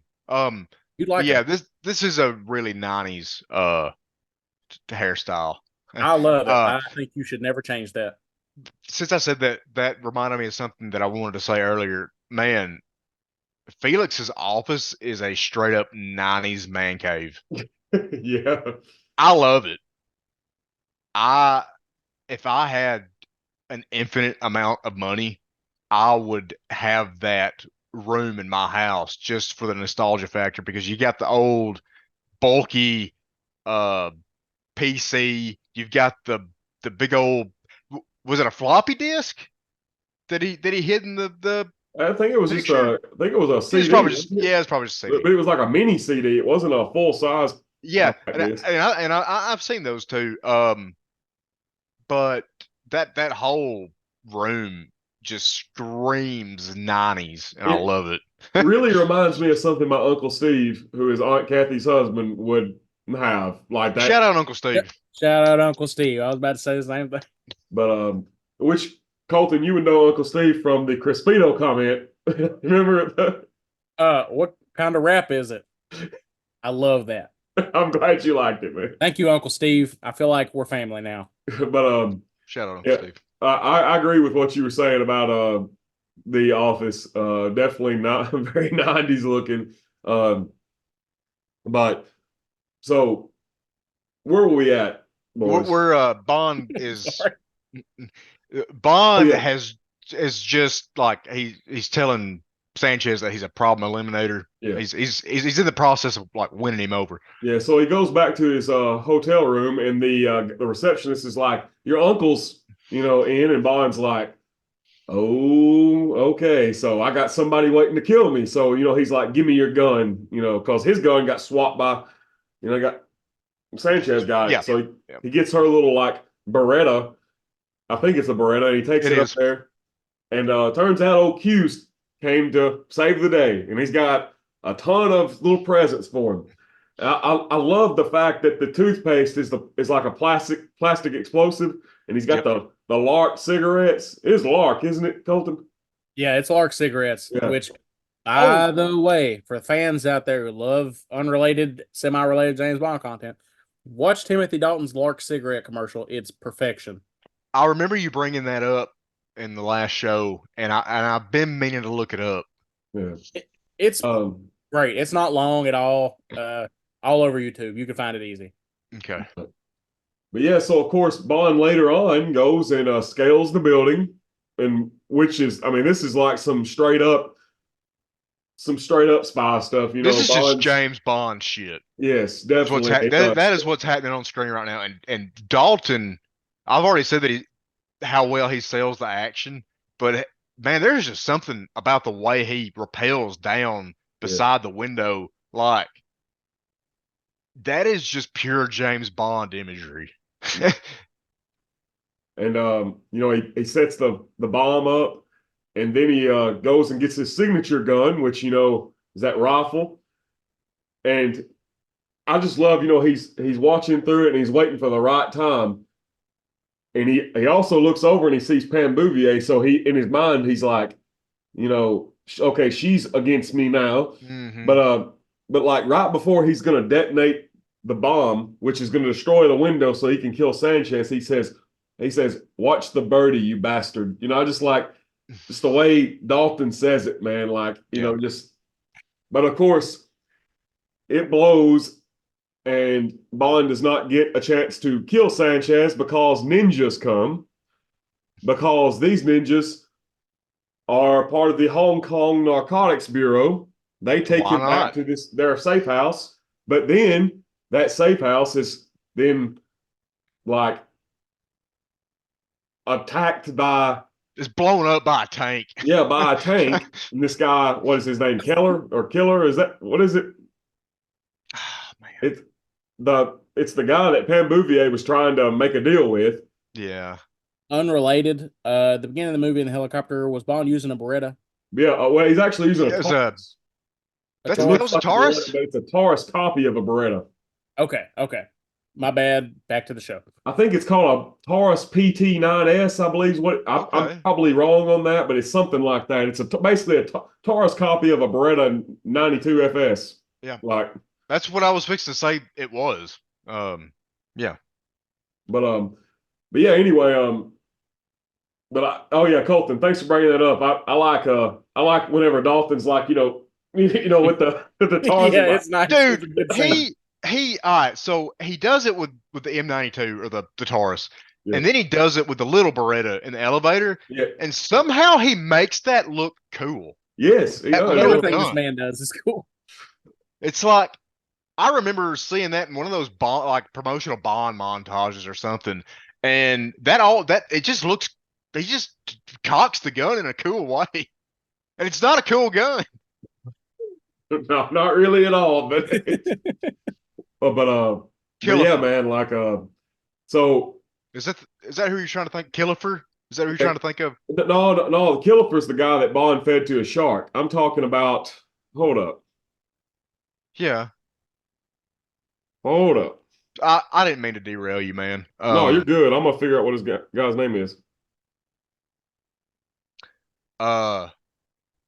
This scene did kind of come out of nowhere to me, though. Like, I guess it was the ninjas.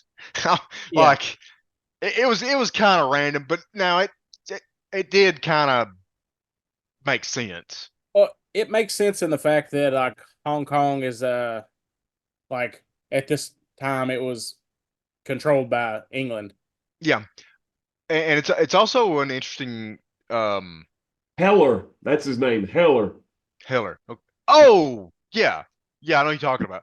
But it's interesting that Bond is kind of like he's basically fired from MI6 at this point, so he's out of the loop. Yeah. So he's kind of in here screwing things up. Yeah, and I want to. This is another time I'm going to bring the novelization up. So in the novel, Raymond Benson. what now? Oh, Raymond Benson. What about him? Is it 0 minus 10? I'm talking about the Hong Kong connection. Okay, all right. Sorry, I'm John. talking about the License to Kill novelization.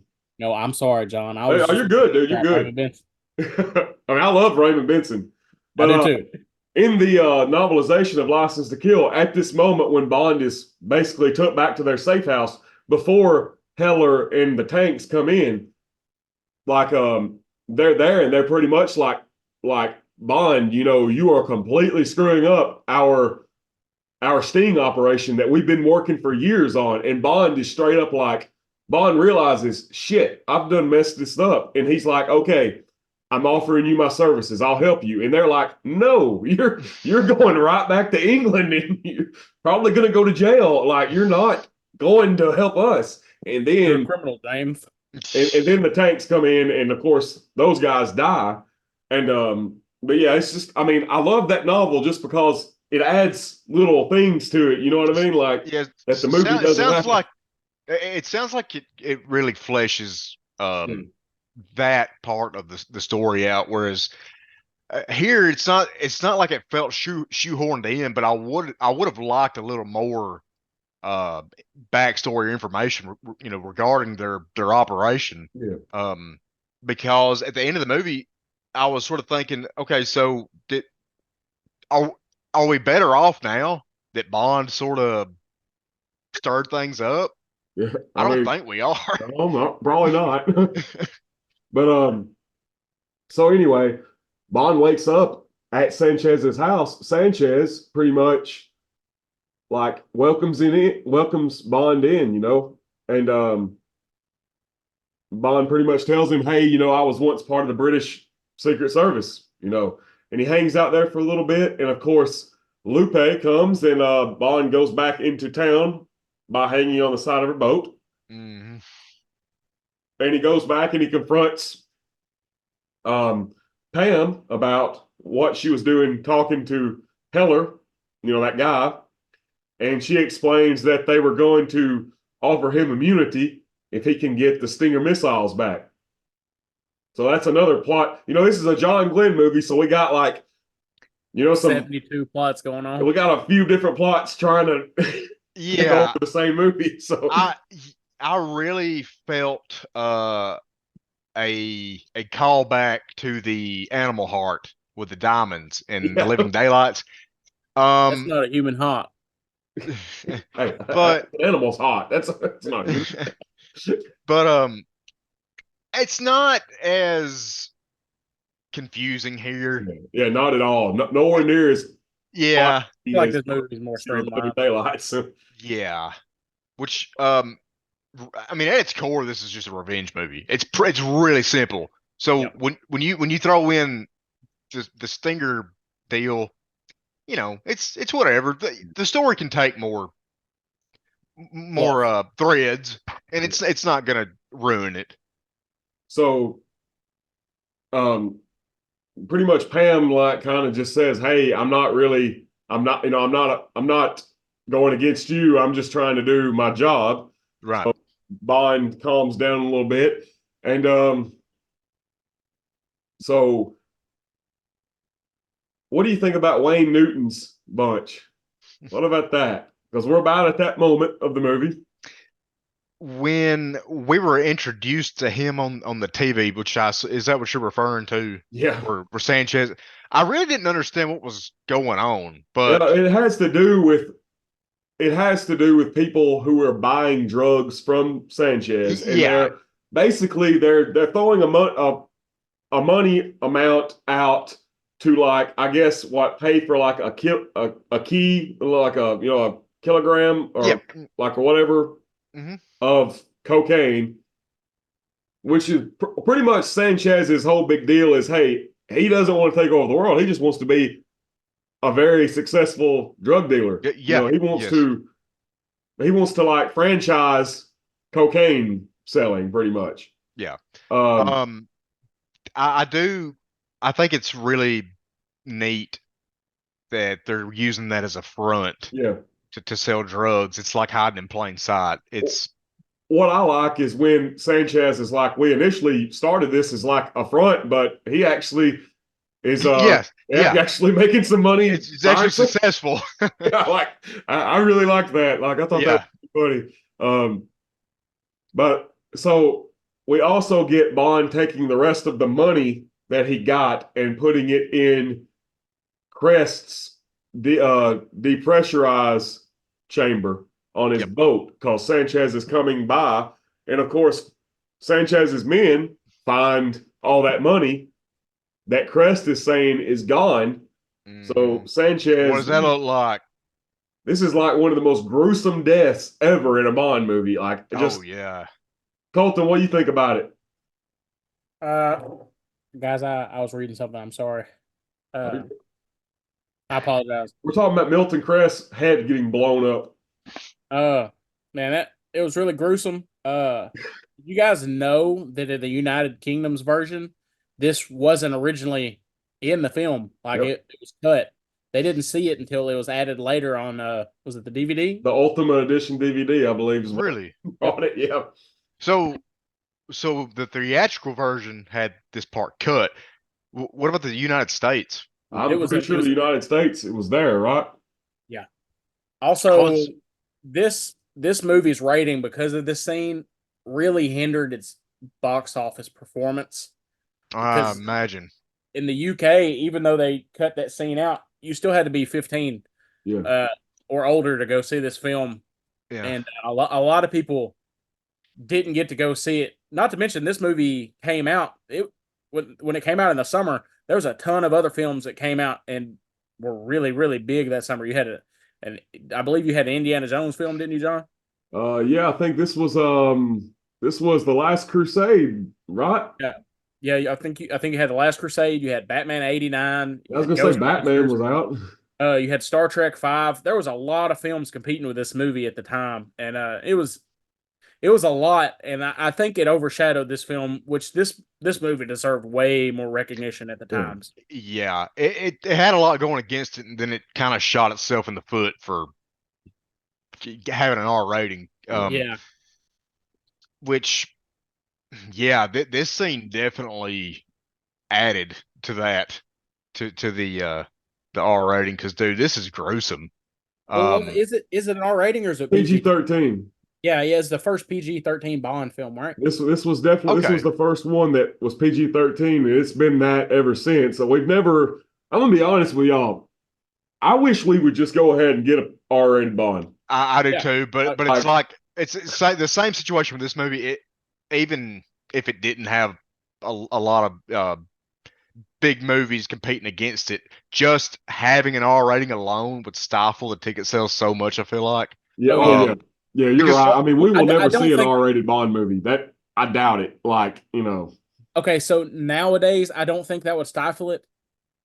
It might not. 20, 30 years ago, yes. I think nowadays, parents would just take their kids to the movie. Probably.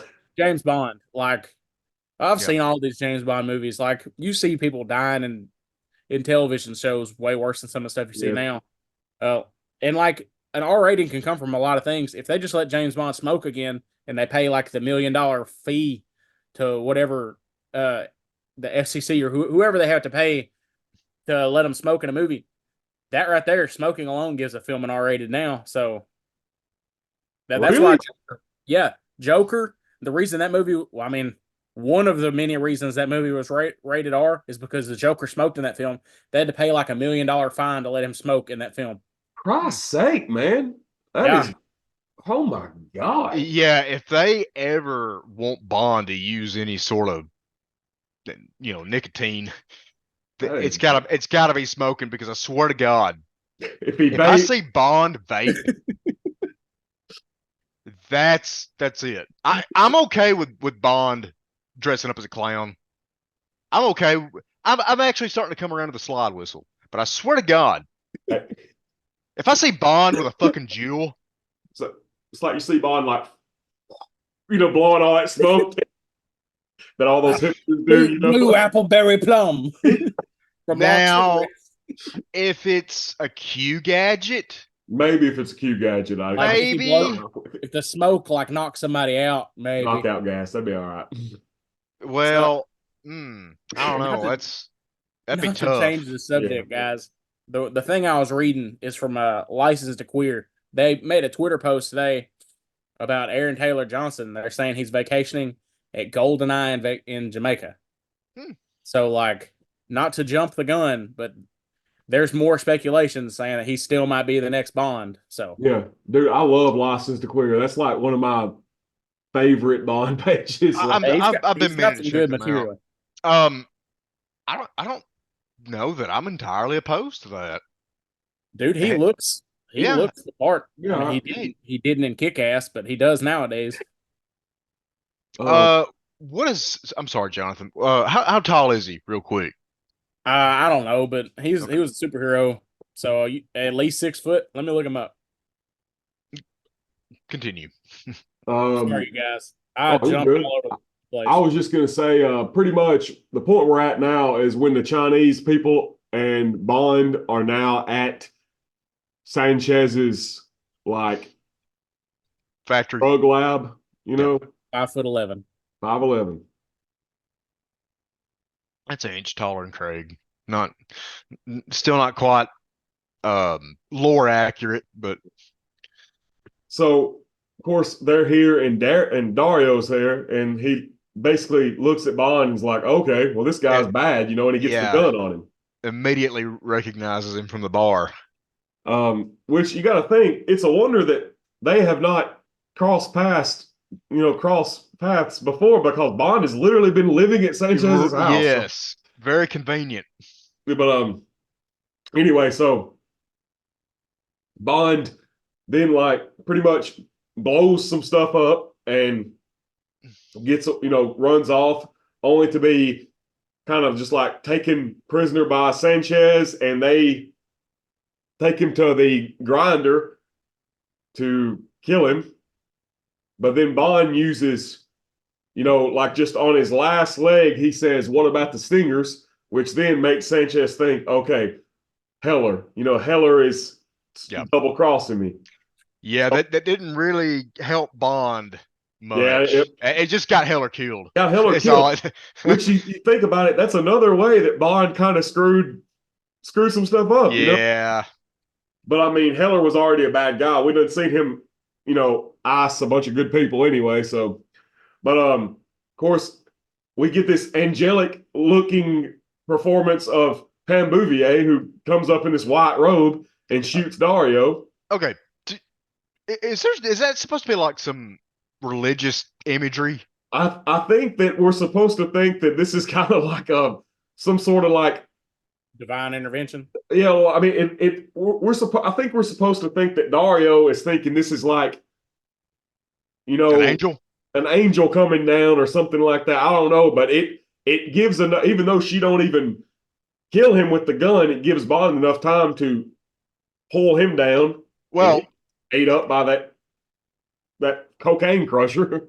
Well, if you want to look at it like this, I mean, it's a miracle that she showed up, because Bond would be dead. But it never really stuck out to me until I watched it here recently, because what made me notice it at first is that shot of her coming up the stairs is out of focus. It's kind of, or maybe it's just hazy. I don't know, but it gives the effect of like a glow. They've got Vaseline on the lens. Okay, I knew that was like a technique.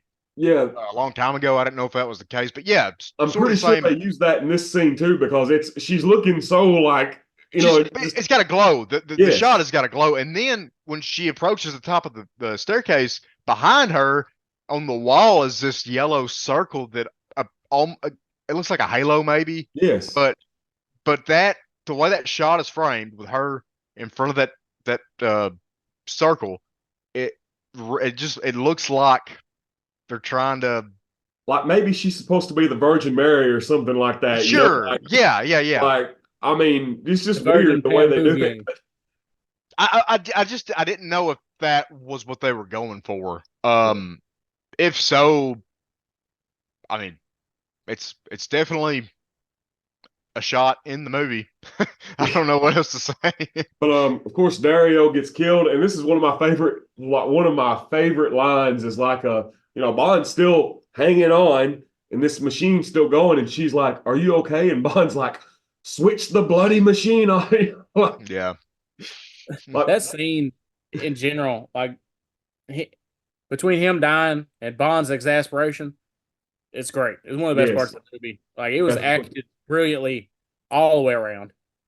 One little thing when Bond brings up the Stinger missiles, I got the same vibes from that as Connery and Goldfinger saying, "What about Operation Grand Slam?" Except in this movie, it didn't really help.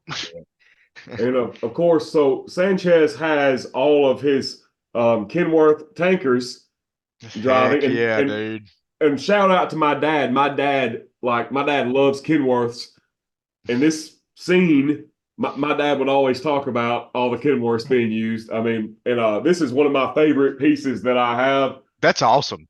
Yeah. I got this really cool. really cheap, which I've been told this is one of the more expensive Corgi models. Yeah, it It's looks not even like it. punched.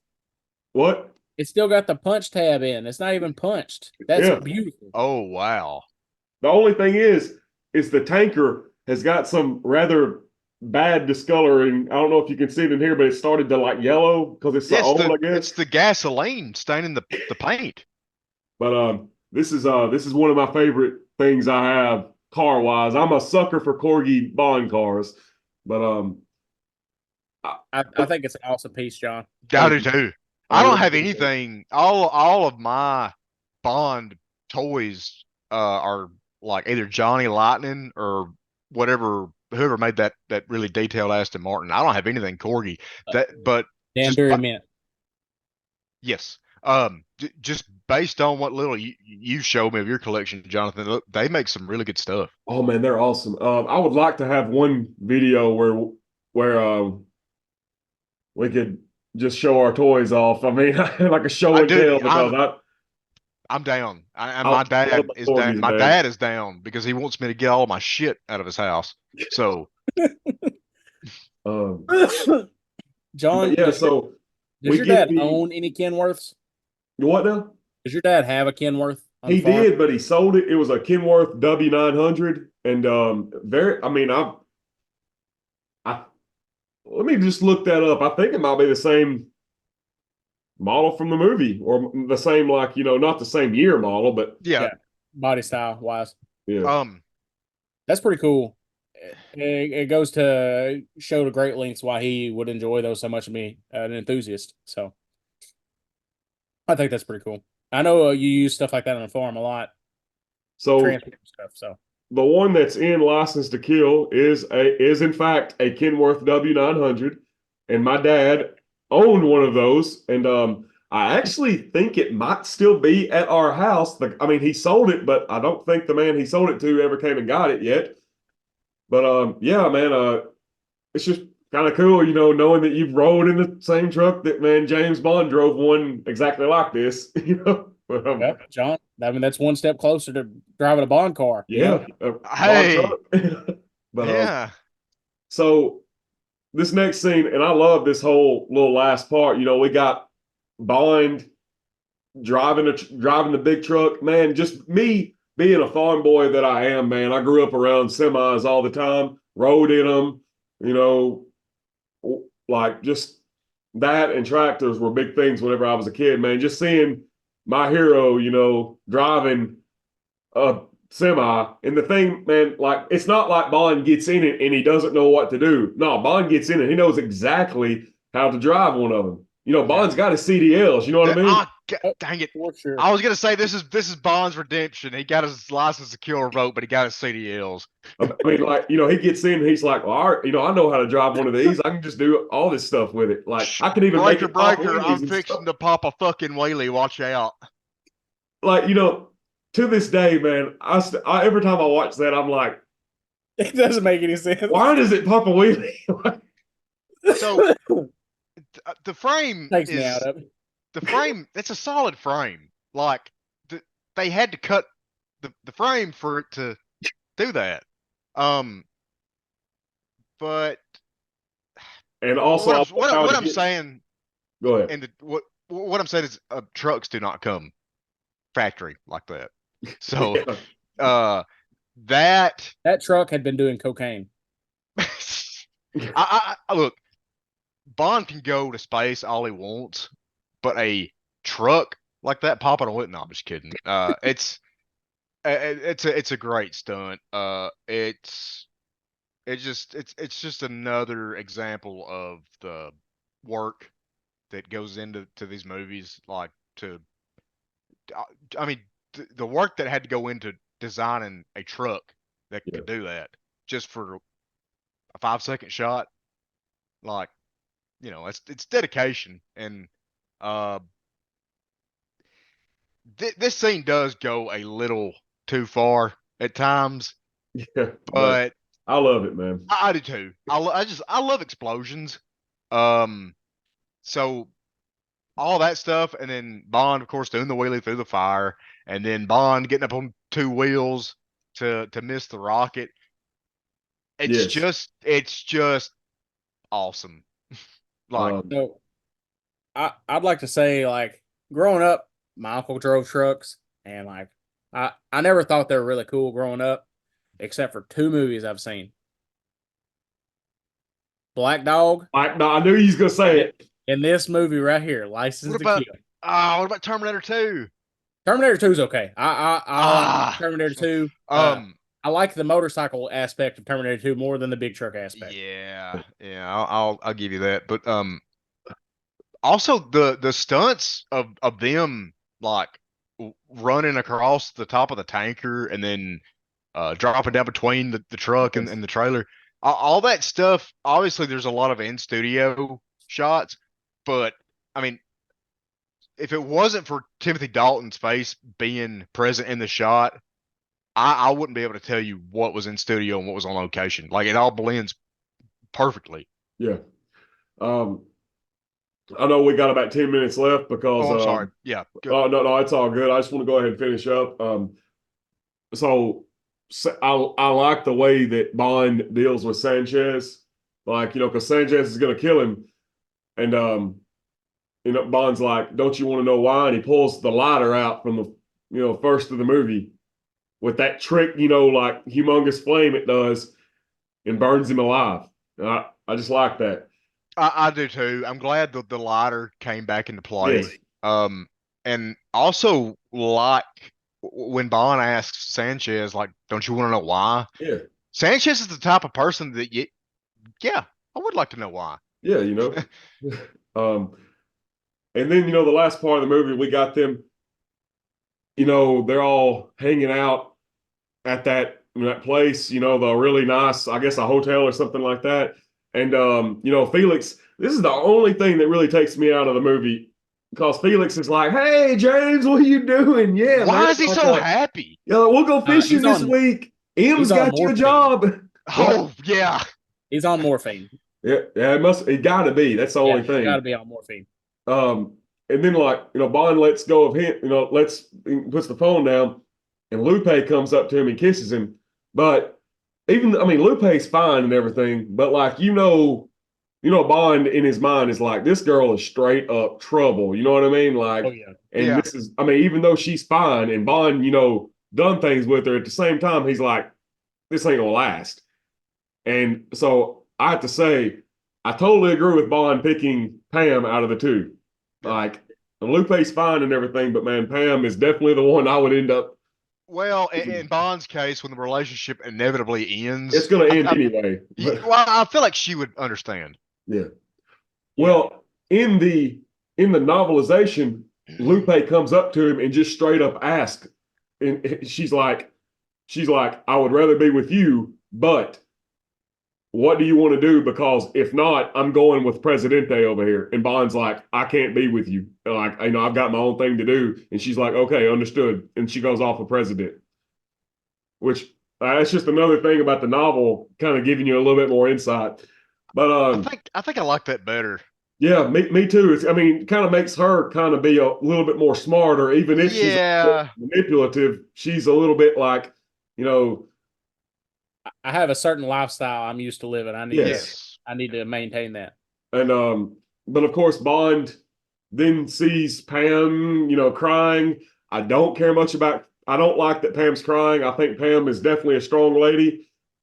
Maybe she just. I mean, maybe we're supposed to think that Pam really did love Bond, but of course Bond jumps in the pool. Maybe it was just that good. Maybe so. It had to be. I think this movie is better if you omit this entire scene. For me. I mean, I do like Bond jumping in the pool. Yeah. And, he pulls her in, and she's like, why don't you wait until you're asked? And then Bond uses the line on her. Then why don't you ask me? I did like that, but yeah, I just don't care for this whole scene. It's like the filmmakers felt like they had to end on a happier note. Man, honestly, I'm fine with it ending right there with Bond getting in the truck and them taking off. If the credits had rolled, yeah, it's a little more abrupt, but well, I mean, I have to agree with you, Caleb, because like there's not really a happy there can't be any happy ending of this because literally Felix's wife was raped and killed and he lost limbs. Yeah. And a wife. Well, it's okay to end on a somber note. Yes. And maybe I want to say this. That insurance check, man. I'm going to partway spoil a movie that comes not next movie, but it's a few movies down the road.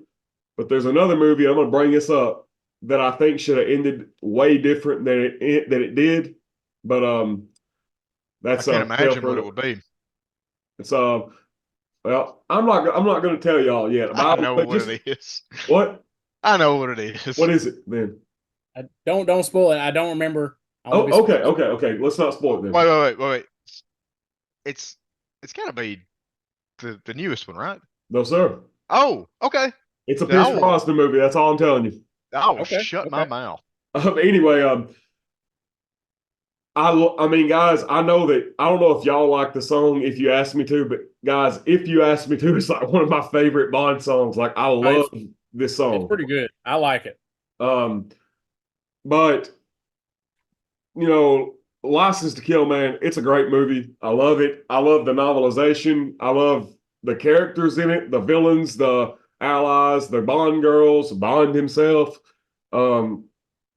It's definitely a movie that had a big influence on movies that would come later. Literally, Daniel Craig's whole tenure, Bond went rogue in every movie, which to me made it seem like it wasn't that big of a deal. It just cheapened it. In License to Kill, I always thought it was a big deal. This is the one time Bond is like, no, M, I'm not following your orders. I'm doing my own thing because I've got to. You know what I mean? This was badass. And going rogue should be cool. Yeah, yes. Like going rogue should not be something that he just does all the time. In the Craig movies, going rogue is the equivalent of him punching a hole in the wall. Yeah, that's equivalent of putting pants on. Yes, sure. It's I did want to say something to that effect. When Moneypenny is like clearly distraught that Bond has gone rogue, I was thinking, man, it's a good thing she got recast because she would not make it in the Craig era. Craig era. Just be distraught. She'd just killed herself, I guess. Probably, yeah. But yeah, like any final thoughts on License to Kill? Well, hold up before we go. We are signaling the end of Timothy Dalton's tenure. Like I said, guys, look up Mr. Mark Edlett's book, The Lost Adventures of James Bond. He has got several chapters on what we could have seen if Dalton would have stuck around for a third or a fourth movie. Also, I have this game right here, which is for the Amstrad, which is a computer during the 80s. This is the License to Kill video game. And it's comes on a cassette tape that you would play.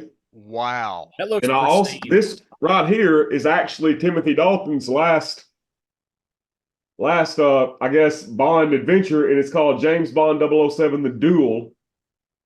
This is for the Sega Genesis. And Look, I know we're trying to wrap up, but like, can you give any sort of insight into that, like as to what it's about? Like, so pretty much this mad professor plots to take over the world, and Bond goes to his island, and he's made clones of like Jaws and Mayday and Odd Job, and you have to okay, fight. so Like, it's definitely a story for a video game. yeah, oh yeah, Yeah. yeah. Like I couldn't see that being made into a movie. hell no. Yeah. But All right. you need to look it up, man. Calvin Yeah. Dyson has a review on it. Okay. All right, cool. But yeah, like just this is signaling the end of Timothy Dalton. Timothy Dalton is one of my favorite Bonds, man. Like I love the way he played it. I think he looked like James Bond in both of his movies. He acted like him. And the next one we see, Pierce Brosnan, I think I don't know. A lot of people think he's very influenced by Sean Connery and Moore, which he is, but at the same time, man, in GoldenEye at least, I definitely see some Timothy Dalton in some of at least the story and some of the ways Bond acts in GoldenEye. Definitely. But I'd like to say, if I can, that like this starts a hiatus in Bond films for 6 years, right? It's a sad time in the Bond fandom because people didn't know what was going on with the franchise, really. And I think it's a little disappointing that we didn't get to see Tim again after this. yeah, But man, I loved what we got. And while it ends on a sad note, I don't think I'd change GoldenEye one bit. Nah. but that being said, guys, next podcast will be GoldenEye and the whole Pierce Brosnan era. Man, I was really thinking about it this today and yesterday, and I love Pierce Brosnan's Bond. Like, I mean, but I don't know, man. Like, I don't know, like, I just some of the. I mean, I think Timothy Dalton could have done GoldenEye. Like, Oh, yeah, like 100%. yeah. But that being said, we will talk about GoldenEye next time on the pod. Any last words, fellas? I love Tim Dalton. Yeah. Me He's too. so underrated. He does not get a fair shake. Yep. Well, guys, I really think Timothy Dalton's portrayal of Bond has. Whenever I was a kid, Timothy Dalton was the one. No, Timothy Dalton and Lazenby, nobody liked him, which pissed me off, even as a little boy, because I was like, Me man, too. I love Majesties. I love The Living Daylights. I love License to Kill. I used to watch License to Kill all the time. You know what I mean? Because that was the first DVD I ever got was License to Kill. So it irritated me whenever people would talk bad about him. And I remember my grandpa, my dad does not like Timothy Dalton to this day. Okay. And I remember my stepmom telling me that Timothy Dalton wasn't like James Bond because he was rough.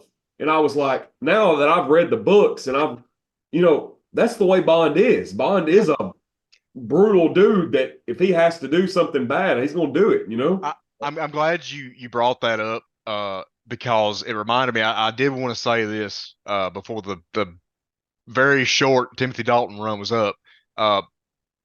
I think my dad and your dad share a lot of the same opinions as far as Bond goes. Yeah. My dad actually likes Timothy Dalton. Like I have to give him credit for that because like I think he was the one that sort of persuaded me to give it a chance when I was a kid. Like so shout out, Dad. Shout out to your dad, brother. Shout out to him. There you go, Caleb's dad. But well, guys, thanks for coming on here. I know I got off track several times, and but it comes from a place of love. I love this movie, always have and always will. And thank you so much for being here with me. And to those who are watching, thank you so much for watching. Thanks for sticking with us. Our last video has the most views of any of our videos. I mean, it took How off about like that. And I just want to say thank you all for watching. We do appreciate it. For sure. There's more to come. And that's all I've got to say. Like, comment, subscribe. We've really got to start doing that at the beginning of this because, I mean, It would probably have 2 to more 3 impact hours, at the beginning versus at the end. But, well, fellas, it's been good. Keep it.